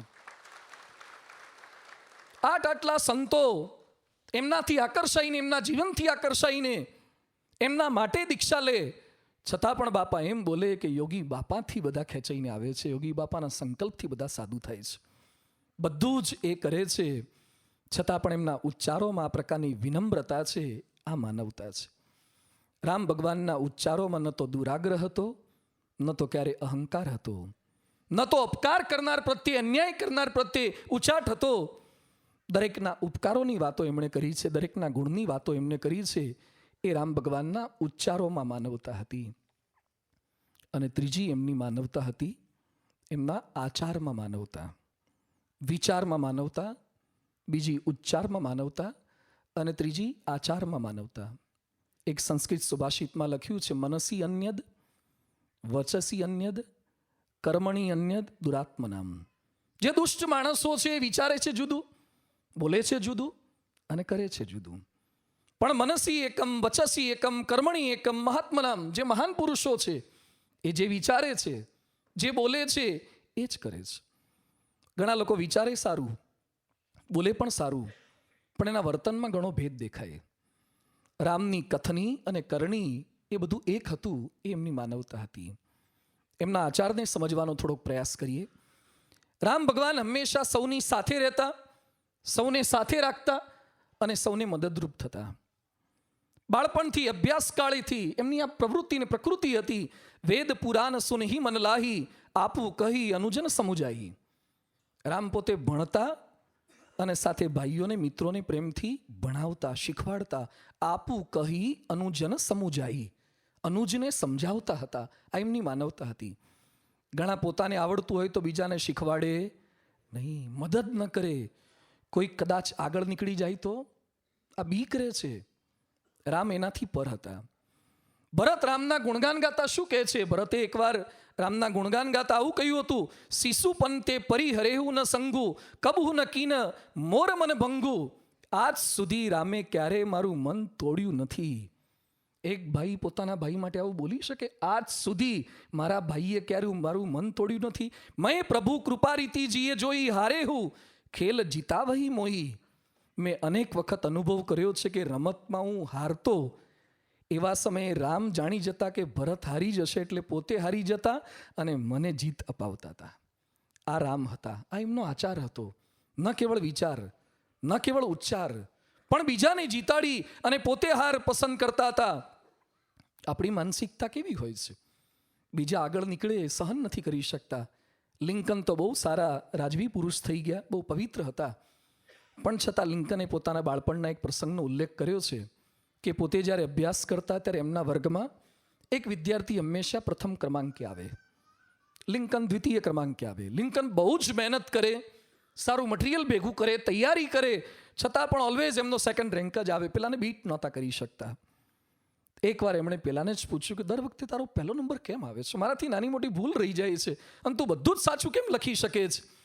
અને પેલાએ નિષ્કપટ ભાવે પોતાની આખી રેસીપી જણાવી દીધી કે હું જ્યારે લખવા બેસું પેપર ત્યારે હંમેશા મારા શર્ટના આ બટન સામે, ઉપલા બટન સામે જોઉં અને પછી લખું છું. મહેનત તો કરું છું, પણ મને એવી શ્રદ્ધા છે કે બટન સામે જોઈને લખું તો લગભગ મારે વાંધો આવતો નહીં. કેટલાકને આવું હોય છે, અમુક કલરનો રૂમાલ રાખે, અમુક તાવીજ રાખે. એમ પેલા ભાઈને આવું હતું. પરીક્ષાના દિવસે લિંકન સ્કૂલમાં જતા હતા. પેલો છોકરો કંઈક બહાર આવતો હશે, લિંકન જાણી જોઈને દોડતા દોડતા એને અથડાયા, પછી છૂટા પડી ગયા. પછી પેલો પરીક્ષા ખંડમાં ગયો, લિંકન પણ ગયા. પેલા એ લખવાનો પ્રારંભ કરતા પહેલા શર્ટના ઉપલા બટન સામે જોયું તો બટન નહોતું, એટલે ડિસ્ટર્બ થઈ ગયો. સાચું સારું પૂરતું લખી ન શક્યો એટલે એનો બીજો ક્રમાંક આવ્યો, લિંકનનો પહેલો ક્રમાંક આવ્યો. એ બટન કોણે તોડ્યું હતું? લિંકને તોડ્યું હતું. લિંકનનો આભાર આપણે એટલે માનવો જોઈએ કે લિંકને સ્વીકાર કર્યો. આપણે તો ઘણાના શર્ટ ફાડી નાખ્યા તો એ બોલતા નથી, અમુકના લખેલા પેપર લઈ લીધા તો એ સ્વીકાર કરતા નથી. લિંકન પછી તો બહુ મહાન પુરુષ હતા, પવિત્ર પુરુષ હતા, પણ એમણે એકરાર કર્યો છે કે ક્યારેક માનવ પોતા કરતાં બીજા આગળ નીકળતા હોય ત્યારે કેવી પ્રવૃત્તિ, અસભ્ય પ્રવૃત્તિ કરી બેસતો હોય છે. રામના આચારની અંદર ક્યારે આ પ્રકારની વિકૃતિ નહોતી જોવા મળતી. રામના આચારની અંદર ક્યાંય ઘમંડ કે ગુરુતા ગર્થીનું દર્શન થતું નથી. ધનુષ્ય ભંગની અંદર બધા નિષ્ફળ ગયા છે. તૈયારી કરીને બધા આવ્યા હતા, છતાં કરી ન શક્યા. લક્ષ્મણ કે ભાઈ હવે તમે ઊભા થાઓ. રામ ગુરુજીની આજ્ઞા વગર ઊભા થતા નથી. અને પછી ગુરુએ જ્યારે વિશ્વામિત્રે દ્રષ્ટિ કરી પછી રામ ઊભા થાય છે વિનમ્રતાપૂર્વક. ગુરુહિ પ્રણામુ મનહિ મન કીના, અતિ લાગવ ઉઠાઈ ધનુલીના. ગુરુજીને પ્રણામ કરે છે, વંદન કરે છે. એમણે કોઈ પોતાની તાકાતનું, મસલ પાવરનું, મૂછોને તાવ દેતા હોય એવું પ્રદર્શન નથી કર્યું. એમની પ્રત્યેક ક્રિયામાં ક્યાંય ઘમંડ ન દેખાય. ગુરુને આગળ રાખે, વડીલોને આગળ રાખે, એ રીતે જ કામ કરતા. પોતે સમર્થ હતા, સર્વજ્ઞાતા હતા, છતાં પણ બધાને પૂછીને કામ કરતા. રામ વાલ્મીકીને પૂછે છે, અસજીએ જાની કહી સોઈ ઠાવું, આપ મને જણાવો કે અમારે ક્યાં રહેવું જોઈએ. રામ સુગ્રીવ અને વિભીષણને પૂછે છે. સમુદ્ર પાસે પહોંચી ગયા છે, લંકા સુધી પહોંચતા વચ્ચે સમુદ્ર છે, અફાટ સમુદ્ર. એટલે રામ સુગ્રીવને અને વિભીષણને ભેગા કરીને પૂછે છે, સુની કપીશ લંકાપતિ બીરા, કેહી બીધી તરી જલધી ગંભીરા. તો એ મને જણાવો કે આપણે શું કરીએ તો સમુદ્રને તરી શકીએ. અરે સમર્થ હતા, છતાં પણ પૂછે છે. લક્ષ્મણને પૂછે છે કે લક્ષ્મણ, પંચવટીમાં આપણે ક્યાં સ્થાન બનાવીએ તો આપણે ત્રણેયને સારું રહેશે. લંકામાં પહોંચ્યા પછી અંગદને પૂછે છે કે અંગદ, હવે આપણે શું કરવું જોઈએ. એમના આચારમાં સૌને સાથે રાખવાની માનવતા હતી, સૌને સાથે રાખતા હતા. ઘણીવાર આપણામાં કેવી વિકૃતિ આવતી હોય છે મને બધી ખબર પડે, મારે બીજાને પૂછવાની શું જરૂર છે. પણ પ્રમુખ સ્વામી મહારાજ હંમેશા કહેતા કે આપણે બધું જ જાણતા હોઈએ તો એ પાંચને પૂછીને કરવું, બીજાને સાથે રાખીને કરવું, વડીલોને પૂછીને કરવું. રામ ભગવાનના આચારની અંદર આ માનવતા હતી. બીજાને આગળ કરીને પુણ્ય કાર્ય કરાવતા. લંકાથી વિદાય કરતા હતા વાનરોને, સાથી મિત્રોને, સહાયકોને. સુગ્રીવને, જાંબાનને, વિભીષણને, નલ નીલને વસ્ત્રને આભૂષણ મંગાયા બધાને આપવા માટે. રામે પોતે ના આપી બક્ષિસ, રામે ભરત દ્વારા સુગ્રીવને બક્ષિસ અપાવડાવી. ભરતને આગળ કર્યો કે તમે સુગ્રીવનું સન્માન કરો. લક્ષ્મણ દ્વારા વિભીષણનું સન્માન કરાવડાવ્યું. પોતે જ બધું પુણ્ય કાર્ય કરી લે, પોતે જ જશ કમાવે, પોતે જ હાઇલાઇટ થાય, એ રામ ભગવાનની વૃત્તિ નહોતી. આપણી અંદર આ પ્રકારની માનસિકતા હોય છે. આપણે આગળ આવવું એટલે બીજાનો સારો પરિચય આપણે આપી શકતા નથી. બીજાનો પરિચય અપાતો હોય એ આપણે અટકાવીએ છીએ, સહન નથી કરી શકતા. સ્ટેજ ઉપર દીપ પ્રાગટ્ય કરવાનું હોય ને તો ઘણા બીજાને ઇન્વોલ્વ પણ ન કરે. માચીસ એ પોતે રાખે, મીણબત્તી એ પોતે હળગાવે, દીવો એ પોતે હળગાવે. એને એમ લાગે કે કોઈક બીજો ભળે તો એની ક્રેડિટ વધી જશે. બીજાને ક્રેડિટ અપાઈ શકતા નથી. બીક રહે છે આપણને, કોઈક આપણા કરતા આગળ વધી જશે એની. જોઈ લો પરમ પૂજ્ય પ્રમુખ સ્વામી મહારાજના જીવનમાં કયા પ્રકારની ઉદારતા અને માનવતા હતી. નાના નાના સંતોને એ આગળ કરી શકે, મોટી જવાબદારીઓ સોંપી શકે, એના વખાણ કરી શકે. એટલે જ ક્લિન્ટન સાહેબ અહીંયા અક્ષરધામમાં આવ્યા ત્યારે બોલ્યા હતા ને કે પ્રમુખ સ્વામી મહારાજ કોઈને પાછળ પાડીને નહીં, બીજાને આગળ કરીને આગળ આવ્યા છે, બીજાને આગળ કર્યા છે. હર હંમેશ એમણે નાના નાના સંતો, કાર્યકર્તાઓ, હરિભક્તોને આગળ કર્યા છે. રામ ભગવાનની પણ એ માનવતા હતી. પોતે રાજા હતા છતાં પણ બીજા એમને કહી શકે, રોકી શકે એવી એ સામેથી છૂટ આપતા હતા. ઘણાનું વ્યક્તિત્વ જેવું હોય ને કે સાવ ખોટો હોય, એના નિર્ણય પણ સાવ ખોટા હોય. આપણે જાણતા પણ હોઈએ તો પણ કહેવાની હિંમત ચાલે નહીં, અને કહીએ તો સંબંધ બગડે, આપણને હેરાન કરે. રામ ભગવાન કયા પ્રકારની છૂટ પ્રજાજનોને આપે છે. અયોધ્યાવાસીને શું કહે છે? જો અનીતિ કછું ભાષો ભાઈ, હે ભાઈઓ તમે મારી વાણીમાં, મારા વર્તનમાં ક્યારેક અનીતિ જોઈ જાઓ તો મોહી બરજોહું ભય બિસરાઈ, મને નિર્ભય થઈને કહેવાની તમને છૂટ છે. કયા પ્રકારના રાજા હતા, કયા પ્રકારના શાસક હતા એ. હું કંઈ અનીતિ કરું, કંઈ ખોટું કરું તો મને નિર્ભય થઈને અટકાવજો. યોગી બાપા કહેતા મને કોઈ મારી ભૂલ બતાવે તે ગમે, જેથી આપણે સુધરાય. એકવાર દૂતે રામ ભગવાનને સમાચાર આપ્યા કે રાજ્યમાં આમ ચાલે છે, તેમ ચાલે છે, બધું સારું. રામ ભગવાન કે કેવળ સારાના સમાચાર ના આપીશ, સારું તો મને બધું ખબર છે, ખરાબ શું ચાલે છે મને સમાચાર આપ તો સુધારવાની વૃત્તિ મારામાં જાગે. આપણને કોઈ આપણી સારી બાબતો કહે ને એ જ ગમે છે. આપણી બ્લેક સાઈડ બતાવે એ બિલકુલ ગમતી હોતી નથી. રામ ભગવાનના આચારમાં માનવતા આ હતી. કોઈક બતાવી શકે, કોઈક એમને કહી શકે. રામ વનમાં જતા હતા, સીતા સાથે આવ્યા અને સીતા રામ ભગવાનને કહે છે આમ તો આપ સુગ્ન છો, મારે આપને કંઈ ન કહેવું જોઈએ, પણ શાસ્ત્રમાં વ્યક્તિમાં 3 પ્રકારના દોષ બતાવ્યા છે. એક મિથ્યા અપવાદ, બીજું વ્યભિચાર અને ત્રીજું વેર વિના હિંસા. આપના જીવનમાં મિથ્યા અપવાદ તો હોય નહીં, વ્યભિચાર તો સપને પણ ન હોય, પણ વેર વિના હિંસામાં મને એમ લાગ્યા કરે છે આપણે વનમાં તો તપ કરવા જઈએ છીએ, સંયમી જીવન જીવા જઈએ છીએ, તો ધનુષ્ય બાણ તમે ભેગું કેમ લીધું? સીતા કેટલા પ્રેમથી રામને કહી શકે, આવો પ્રશ્ન પૂછી શકે. અને રામ કેટલા શાંતિથી કહે છે કે દેવી તમારી વાત બિલકુલ સાચી છે, ન લેવું જોઈએ, પણ મેં જે કંઈ લીધું છે એ કેવળ હું નિર્ભય બનીને વિચરણ કરું એના માટે નહીં, પણ ઋષિ મુનિઓના યજ્ઞની રક્ષા થાય એ હેતુક મેં આ ધનુષ્ય બાણ લીધું છે. રામ કેટલા નિખાલસતાથી સાંભળી શકે છે અને પ્રેમથી એનો ઉત્તર આપે છે. રામની જગ્યાએ તમે હોય ને તમારા સીતા ભેગા આવ્યા હોય અને કોઈક સહેજ પૂછે કે આ કેમ લીધું, હું એટલે જ કહેતો તું ભેગી આવીશ જ નહીં, હજી તા લીધું છે, હવે કંઈક બોલીશ તો આખી તોપ ગોળો લઈશ. કોક આપણને સહેજ પૂછી ન શકે કે આ કેમ લીધું, કેમ આમ કર્યું, કેમ આમ બેઠા. કયા પ્રકારની આપણી આચારમાં માનવતા હોય છે. અને પ્રમુખ સ્વામી મહારાજને નાનકડો બાળક એક ચિઠ્ઠી મોકલી શકે કે બાપા તમારું આસન બહુ ઊંચું છે તો હું તમારા ચરણનો સ્પર્શ નથી કરી શક્યો, તો આસન થોડુંક નીચું રાખો તો હું તમને મળી શકું. ને બાપા એ ચિઠ્ઠી વાંચે અને આસનમાં ફેરફાર કરાવે. આ બાપાની માનવતા હતી.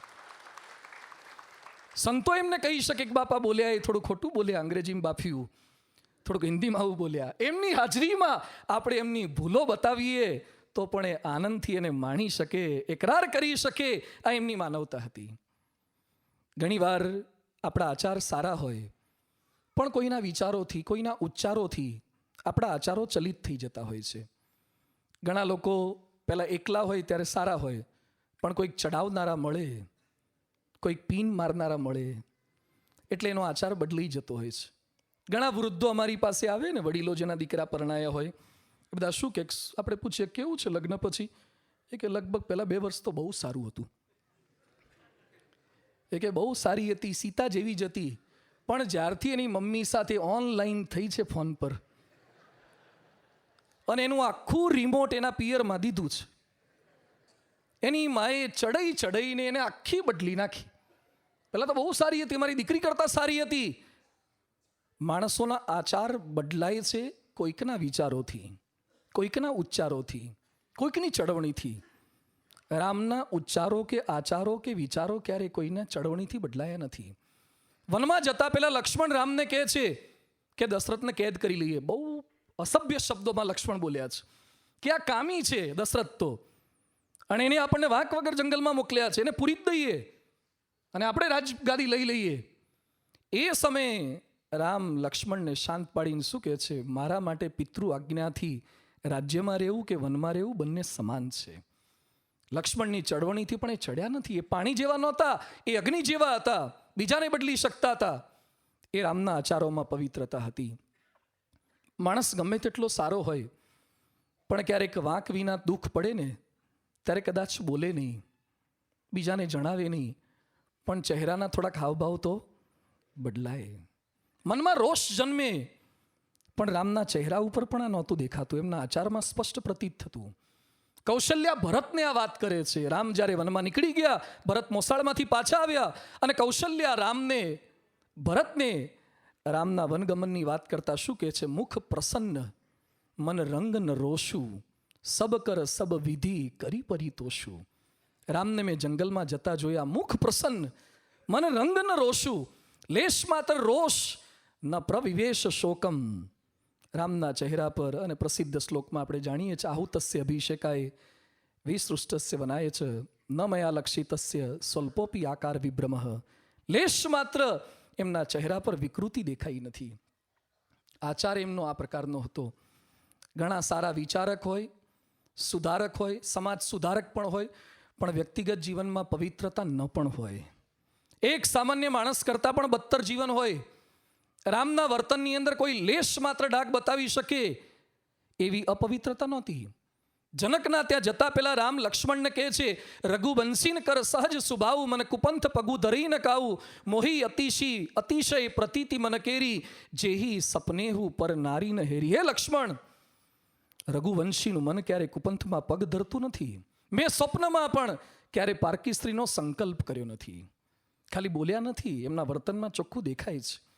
વનની અંદર શૂળપંખા આવી, રાવણની બેન, અને રામને કહે છે, તુમ સમ પુરુષ ન મો સમ નારી, એ સંજોગ વિધિ રચા વિચારી. મારા જેવી કોઈ રૂપવાન સ્ત્રી નથી, અને તમારા જેવો કોઈ રૂપવાન પુરુષ નથી. કેટલું પ્રલોભન આપ્યું છે, છતાં રામ એની સામે નજર નથી કરતા. વાલીનો વધ કર્યા પછી એની સ્ત્રી પણ હતી, અને પહેલાના રાજાઓ તો જેનો વધ કરે, જેને જીતે, એની સ્ત્રીઓને પોતાની સ્ત્રી બનાવી લેતા હતા, છતાં રામે એ નથી કર્યું. રાવણને માર્યા પછી મંદોદરી તરફ કુદ્રષ્ટિ નથી કરી. અરે સીતાને વનમાં મોકલ્યા પછી રામે બીજી સ્ત્રી કરવાનો સંકલ્પ નથી કર્યો. નક્ષિક પવિત્ર હતા. આ એમની માનવતા હતી. ચારિત્રમાં એમની આ દિવ્યતા હતી. માણસ ઘણીવાર મન કર્મ વચનથી પવિત્ર હોય, સર્વ રીતે સંપૂર્ણ હોય, પછી એ ભગવાન અને સંતને ગુરુને ક્યારેક ન પણ નમે. એમ માની લે કે હું કોઈનું ખોટું કરતો નથી, હું પોતે જ પવિત્ર છું, પછી મારે બીજાને વંદન કરવાની શું જરૂર છે? કેટલાક બોલે છે મંદિરની શું જરૂર છે, ગુરુને નમવાની શું જરૂર છે? આ સત્વ ગુણનો છુપો અહંકાર છે. રામ સંપૂર્ણ માનવતાથી ભરેલા હતા, પણ એક પણ દિવસ એમનામાં આ પ્રકારનું ઘમંડ કે અહંકાર છાયા નથી. નારદજી એમના ત્યાં પધાર્યા, અને એ સમયે રામ આસન પરથી ઊભા થઈને કહે છે, તાતે નારદમય બળભાગી, યદ્યપી ગૃહ કુટુંબ અનુરાગી. નારદનું આગમન થાય છે, સ્વાગત કરે છે. હવે રામના રાજ્યમાં તો સંપૂર્ણ શાંતિ હતી, એટલે આજે આપણે રામ રાજ્યની અપેક્ષા રાખીએ છીએ. રામાયણમાં લખ્યું છે, ત્યાં દંડ ક્યાં હતો? કેવળ ઋષિ મુનિના હાથમાં દંડ હતો, બાકી ક્યાંય દંડ નામનો શબ્દ સંભળાતો નહોતો. દંડ નહીં, સજા જ નહીં, દંડ ઋષિ મુનિના હાથમાં જ હોય. આવું રામ રાજ્ય હતું. એવા રામ પણ નારદજીને પ્રણિપાત કરે, વંદન કરે. રાજ્યાભિષેક પછી શૌનક વગેરે મુનિ મળવા આવ્યા. દેખી રામ મુનિ આવત હર્ષી દંડવત કીના. રાજ્યાભિષેક થયા પછી પણ ઋષિ મુનિઓને દંડવત કરી શકે, પોતાનું વસ્ત્ર પાથરીને એના પર બેસાડી શકે, આ રામની માનવતા હતી. રામ ભગવાનના આચારો આટલા પવિત્ર હતા. નાના મોટા દરેક સાથે એ સમાન ભાવે વર્તી શકતા હતા. એ એમની માનવતા હતી. ઘણા BMW મર્સિડીઝમાં ફરતા હોય એટલે એના જેવા માણસો મળે ત્યારે એની બોલચાલ જોજો, એના આચાર વિચાર જોજો, ઉચ્ચાર જોજો. પણ એ જ મર્સિડીઝ કે ઓડીવાળો ક્યાંક ટ્રાફિકનું સિગ્નલ બંધ હોય અને એવા સમયે ગાડી લઈને ઊભો હોય ને કોઈક ભિખારી આવે ત્યારે એનું વર્તન જોજો, એના ઉચ્ચાર જોજો. જે ઓડી BMWમાં બેસે છે, મોટી મોટી પાર્ટીઓમાં અને મોટી હોટલોમાં બિઝનેસમેન સાથે કેટલી સારી વાતો કરી શકે છે, એ જ જ્યારે ભિખારી કે નિમ્ન કક્ષાનો માણસ આવે ત્યારે કેમ આવી વૈખરી વાણી બોલે છે? રામ ભગવાનના જીવનની અંદર નાના કે મોટા એ શબરીના એઠા બોર પ્રેમથી જમી શકે અને ભીલ રાજ નિષાદના ત્યાં એ પ્રેમથી જઈ શકે ને ગળે મળી શકે. એ વાનરોને પ્રેમથી મળે. તુલસીદાસે લખ્યું છે, અસ કપી એક ન સેના માહી, રામ કુશલ જેહી પૂછી નાહી. વાનર સેનામાં એક વાંદરો એવો નહોતો કે જેના રામે ખબર ન પૂછ્યા હોય. એક વાનર એવો નહીં. અસ કપી એક ન સેના માહી, રામ કુશલ જેહી પૂછી નાહી. દરેકને પ્રેમથી મળતા. મહાન પુરુષોની મહાનતા આ જ છે. બાપા અમેરિકાથી ફોન કરે, અમદાવાદના તમામ સંતો સાથે વાત કરે અને રાયચંદ રબારીને પણ યાદ કરે. એ નાના મોટા સૌ કોઈને યાદ કરે. એના માટે કોઈ ભેદભાવ ન હોય. He has a heart where in the whole world can live. એમની પાસે એવું હૃદય હોય કે જેમાં સમગ્ર વિશ્વ રહી શકે. આપણા હૃદયમાં ખૂણા બહુ હોય. કોકને રાખીએ, કોકને વચ્ચે રાખીએ, કોકને કોર્નરમાં રાખીએ, કોકને ઘૂસવા જ ના દઈએ. અમુકને જોઈને આપણને રસ્તો બદલવાનું મન થાય, કોકના તો રસ્તા આપણને બદલી નાખવાનું મન થાય કે આવતી વખતથી આપણી બાજુએ દેખાવો ન જોઈએ. રામ માટે બધા જ સમાન હતા. એ જટાયુના ગીધના અગ્નિ સંસ્કાર કરી શકે, આ એમની મહાનતા હતી. મોટા થયા પછી પણ એ નાનાને ક્યારેય ભૂલ્યા નથી. કેટલાક દ્વારિકાધીશ થઈ જાય પછી સુદામાનું નામ જ મિટાવી દે, યાદ ન રાખે. રાજકોટ એકવાર એક કલેક્ટર આવ્યા હતા, નવા નિયુક્ત થયા. એટલે હું એમને મંદિર દર્શન કરાવતો હતો. પ્રદક્ષિણામાં નીકળ્યા, ત્યાં એક આપણા હરિભક્ત જૂના અચાનક આવ્યા અને પેલા કલેક્ટરને જોઈ ગયા અને એને કંઈક જૂની સ્મૃતિ થઈ હશે એટલે બોલે, એ મકવાણા તું અહીંયા? એટલે મેં કીધું આ શું બોલે છે?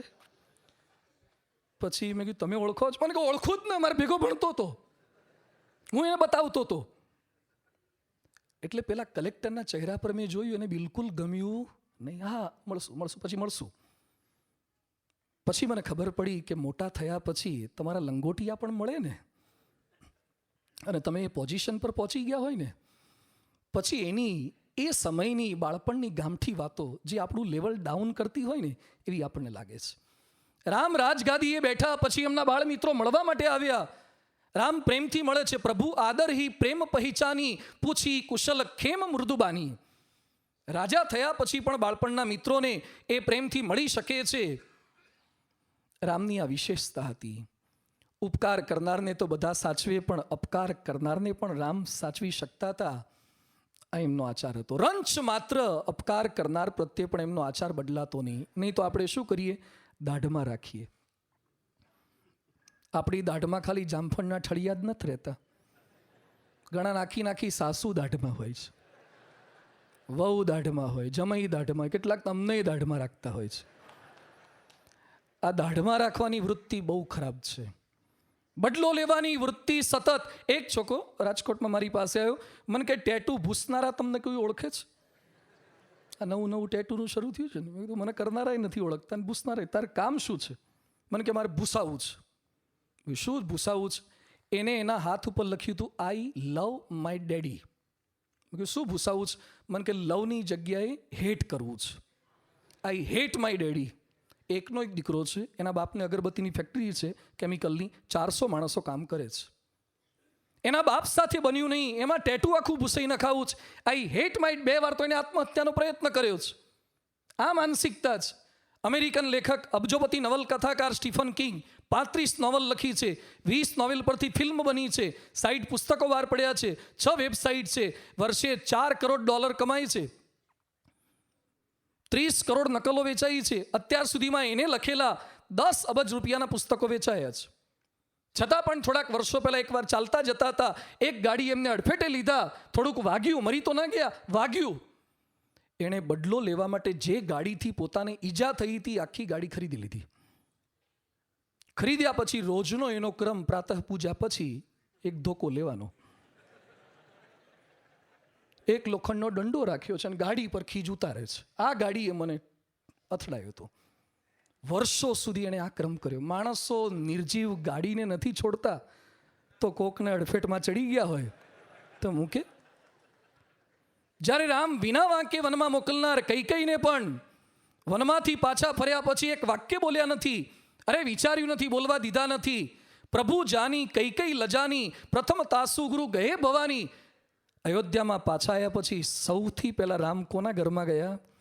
કૈકેયીના ઘરમાં ગયા છે. રામ સમજી ગયા, આપણે આઈફોન સમજતા થઈ ગયા, આઈપેડ સમજતા થઈ ગયા, મંગળ પર શું છે એ સમજતા થઈ ગયા, પણ સામેવાળાના મનમાં શું છે ને હજી સમજી શકતા નથી. તકલીફ આપણી આ છે, એના મનમાં શું તકલીફ છે સમજી શકતા નથી. રામ કૈકેયીના ઘરે ગયા અને પછી લખ્યું છે, પ્રથમ રામ ભેટી કૈકેયી.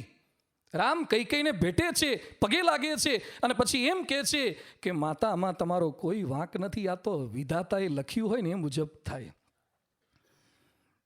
જેમ આપણે ક્યાંક ફરવા ન જવું હોય ને કોઈકના કહેવાથી બહુ આગ્રહથી આપણે એની સાથે ગયા ને પછી એક્સિડન્ટ થાય, એમાં એનો કોઈ વાંક ના હોય, તો આપણે શું કે મારે નહોતું આવું, તે કીધું એટલે મારા થયું. પેલો બિચારો દુઃખી તો થયો જ હોય, તો આપણે બોલીને એને વધારે દુઃખી કરીએ.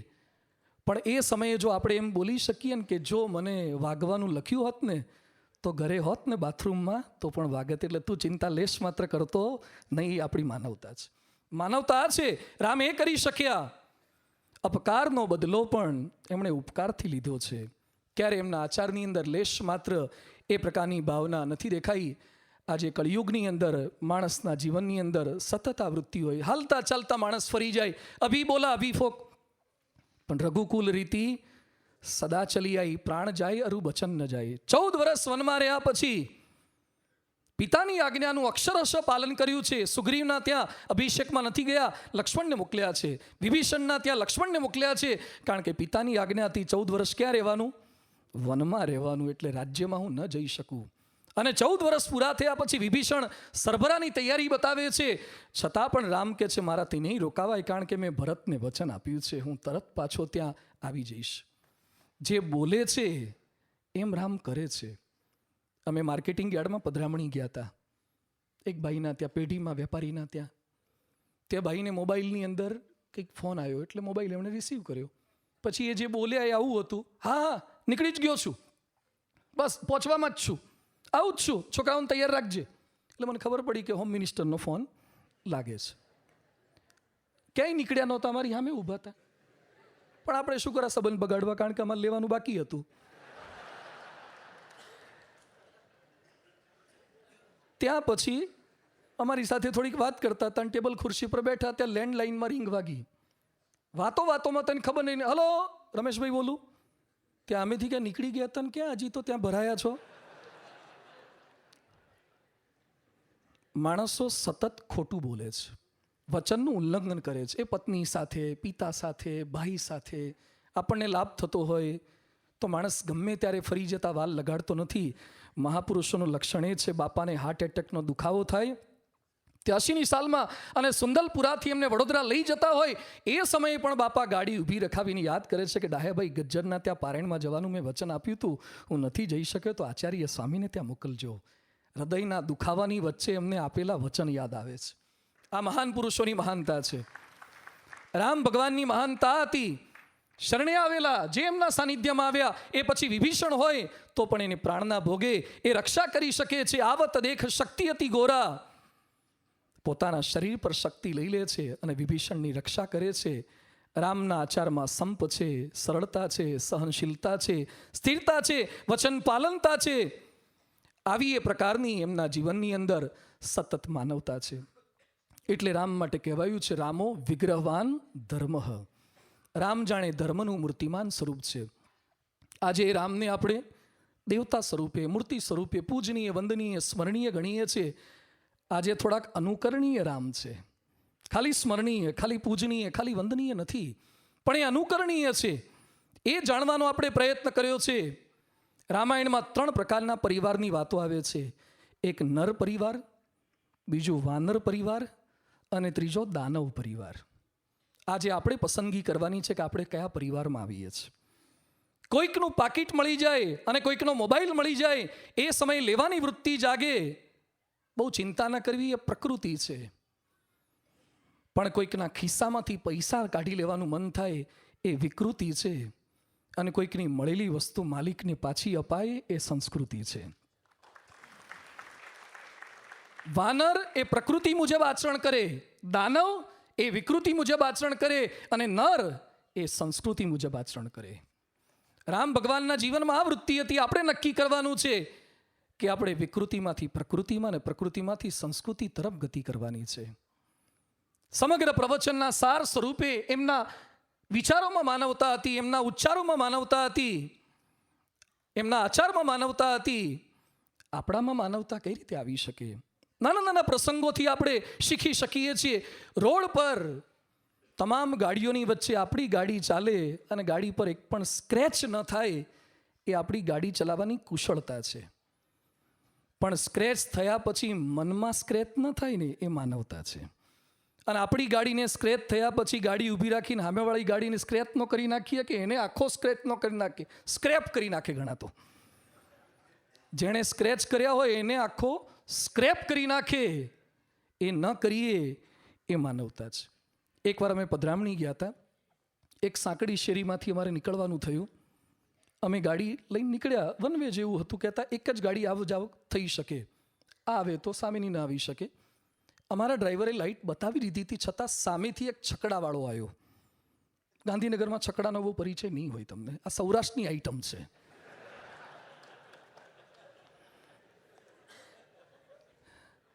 અને બસ કરતાં પણ, મિની બસ કરતાં પણ વધારે માણસો એમાં સલામત સવારી કરે છે.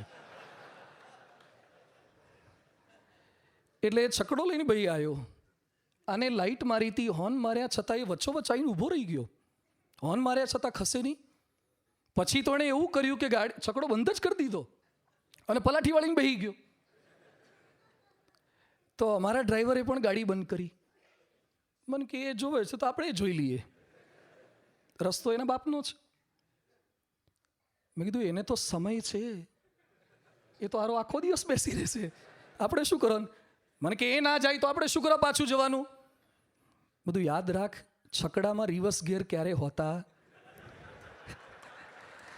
આપણી ગાડીમાં રિવર્સ ગેર છે. એટલે આખા પ્રવચનમાંથી એટલું યાદ રાખજો કે આપણામાં રિવર્સ ગેર છે. સામેવાળો ભલે રિવર્સ ના લે, એ ભલે પાછું ન વળે, આપણે પાછા વળવું છે, એ આપણી માનવતા છે. રામ એ કરી શકતા હતા. પણ આપણી કમજોરીની વાત એ છે, ઇન્ફોસિસના નારાયણ મૂર્તિ કહે છે, we have always known that Indians were great at thinking, at strategy, but there has been always gap between our thoughts and action. આપણા વિચારોમાં અને આપણી ક્રિયાઓની અંદર બહુ જ મોટો ભેદ દેખાય છે. રામના વિચારોથી, ઉચ્ચારોથી, આચારોથી આપણને આનંદ થયો, પણ એ જ આપણામાં આવે તો પરમેનન્ટ આનંદ થશે. બીજું બનાય કે ન બનાય, પણ પૂર્ણ માનવ તો બનવું જ છે. ભારત દેશમાં રામનું રાજ્ય આવે એ સરકારનું કામ છે, પણ આપણા દેહમાં રામનું રાજ્ય આવે ને એ તો આપણા હાથમાં છે. દેશમાં રામનું રાજ્ય એ આપણા હાથમાં નથી, પણ દેહમાં રામનું રાજ્ય એ આપણા હાથમાં છે. ઘણા સાંભળ્યા પછી શું કહે છે, આ તો રામ કરી શકે, આપણું કામ નહીં. એટલે પ્રવચન પૂરું. રામથી થાય, શું કર્યું એમણે, આપણાથી ન થાય. એવા જ પ્રસંગો કીધા છે જે આપણે કરી શકીએ. રામે માનવ થઈને કર્યું છે. પણ આપણી મૂંઝવણ એ છે, તું પાંડવ, તું કૌરવ, મનવા, તું રાવણ, તું રામ, હૈયાના કુરુક્ષેત્ર પર પળપળનો સંગ્રામ. આપણને ક્યારેક આપણામાં રામની અનુભૂતિ થાય છે ને ક્યારેક રાવણની. આપણામાં ક્યારેક પાંડવની અનુભૂતિ થાય છે અને ક્યારેક કૌરવની અનુભૂતિ થાય છે. તો આપણી દાનવતા કઈ રીતે ઘટે અને માનવતા કઈ રીતે વધે? ભગવાન સ્વામિનારાયણ સમાધાન આપતા પ્રથમના 70માં કહે છે, સત્સંગનો યોગ રાખે તો માનવતા વધે, સજ્જનતા વધે. કુસંગનો યોગ રાખે તો દાનવતા વધે. મહાપુરુષનો યોગ થાય, પરમ પૂજ્ય પ્રમુખ સ્વામી મહારાજ જેવા, મહંત સ્વામી મહારાજ જેવા મહાપુરુષ જેવા સાનિધ્ય માત્રથી આપણામાં માનવતા મોરી ઉઠે છે. વર્ષો સુધી વાતો સાંભળ્યા પછી અનેક તીર્થયાત્રાઓ કર્યા પછી જે માનવતા ન આવી શકે, માનવતાની વાતો કરવી બહુ સરળ છે, પણ એને વિચારમાં, ઉચ્ચારમાં ને આચારમાં લાવવીને એ ચણા ચાવવા જેવું કઠિન છે. પ્રમુખ સ્વામી મહારાજ કે મહંત સ્વામી મહારાજ એ માનવતાના ગૌરી શિખર પર છે. એમની કહેણીને રહેણી એક સરખી, આંતરબાહ્ય જીવન એક સરખું. એ રાગ અને દ્વેષથી પર હતા. વંદે તેનું પણ ભલું કરતા અને નિંદે તેનું પણ ભલું કરતા. સફળતામાં ક્યારેય બાપા ફૂલાયા નથી અને નિષ્ફળતામાં ક્યારેય કરમાયા નથી. ગરીબ કે અભણ કોઈ પ્રકારના એમણે ભેદ રાખ્યા નથી. 7 લાખ પત્રો લખ્યા છે, 2.5 લાખ ઘરોમાં ગયા, લાખો લોકોને મળ્યા, અનેકના હૈયાની હોળી સમાઈ. એના કરતાં વધારે મોટી માનવતા કઈ હોઈ શકે? રક્તદાન, નેત્રદાન, રોગ નિદાન અને હોસ્પિટલો દ્વારા એમણે કેટલા લોકો નિરાધાર હતા એના આધાર બન્યા છે. સ્કૂલો, છાત્રાલયો દ્વારા એમણે સતયુગના બાળકોનું સર્જન કર્યું છે. મોરબી રેલ રાહત કે ભુજ ભૂકંપ કે સમુદ્રાલ એવા સમયે ગામ બનાવીને એમણે અનેકના આધાર બન્યા છે. જેમના સંપર્ક માત્રે, સ્મરણ માત્રે દુરાચારમાંથી સદાચાર થઈ જાય. બાપા ધામમાં ગયા ને પછી એટલા પ્રસંગો બન્યા. પ્રમુખ સ્વામી મહારાજના અગ્નિ સંસ્કારમાં જે લોકો આવ્યા ને એ કેટલાય નિર્વ્યસની થઈને ગયા. અરે કેટલા એવા પ્રસંગો તમે સાંભળ્યા હશે કે પોતાના ઘરે બેઠા બેઠા ટીવી પર બાપાના અગ્નિ સંસ્કાર જોયા ને એ લોકો નિર્વ્યસની થઈ ગયા છે. ખાલી સમાચાર સાંભળ્યા, અનેક પ્રકારના ઝઘડા મટી જાય. જેના સ્મરણ માત્રે માનવતા મોરી ઉઠે એ આપણા ગુરુ છે, એ પ્રમુખ સ્વામી મહારાજ છે. જેના સાનિધ્ય માત્રની અંદર શુભ વિચારો આપણને આવે, એમનું પરમ પવિત્ર જીવન છે. તો રામ ભગવાનમાં જે માનવતા હતી, 21 લાખ વર્ષ જૂની માનવતા, એ આજે પણ ગુણાતીત પરંપરા દ્વારા જીવંત છે. આજે પણ એનો સમાગમ આપણે કરી શકીએ છીએ. ન તો વાલ્મીકી રામાયણમાં રહે, ન તો તુલસી રામાયણમાં રહે, પણ એ માનવતાને આપણા જીવનમાં આવિર્ભાવ કરી શકીએ મહાપુરુષોના સંગમાં રહી. આજે ભગવાન સ્વામિનારાયણ, ભગવાન શ્રી રામ, પરમ પૂજ્ય પ્રમુખ સ્વામી મહારાજ, પરમ પૂજ્ય મહંત સ્વામી મહારાજના શ્રી ચરણોમાં પ્રાર્થના કરીએ કે જે વિચારોની, ઉચ્ચારોની, આચારોની, માનવતાની વાતો કરી છે એ કદાચ બધું અમે એક સાથે દાખવી ન શકીએ, પણ આજના વ્યાખ્યાનની પૂર્ણાહુતિ પછી 1 સ્ટેપ અહેડ, એકાદ ડગલું પણ અમે માનવતાના પંથે પ્રયાણ કરી શકીએ. આપના જીવનમાંથી અહર્નિશ પ્રેરણા પ્રાપ્ત કરતાં કરતાં અમે વધુ સારા માનવ બની શકીએ. અમારા યોગમાં આવનાર અનેક લોકોને માનવતાના માર્ગે પ્રયાણ કરાવી શકીએ. એ બળબુદ્ધિ શક્તિ આપણને સૌ કોઈને પ્રાપ્ત થાય, એ જેમના શ્રી ચરણોમાં પ્રાર્થના. શ્રી સ્વામિનારાયણ ભગવાનની જય.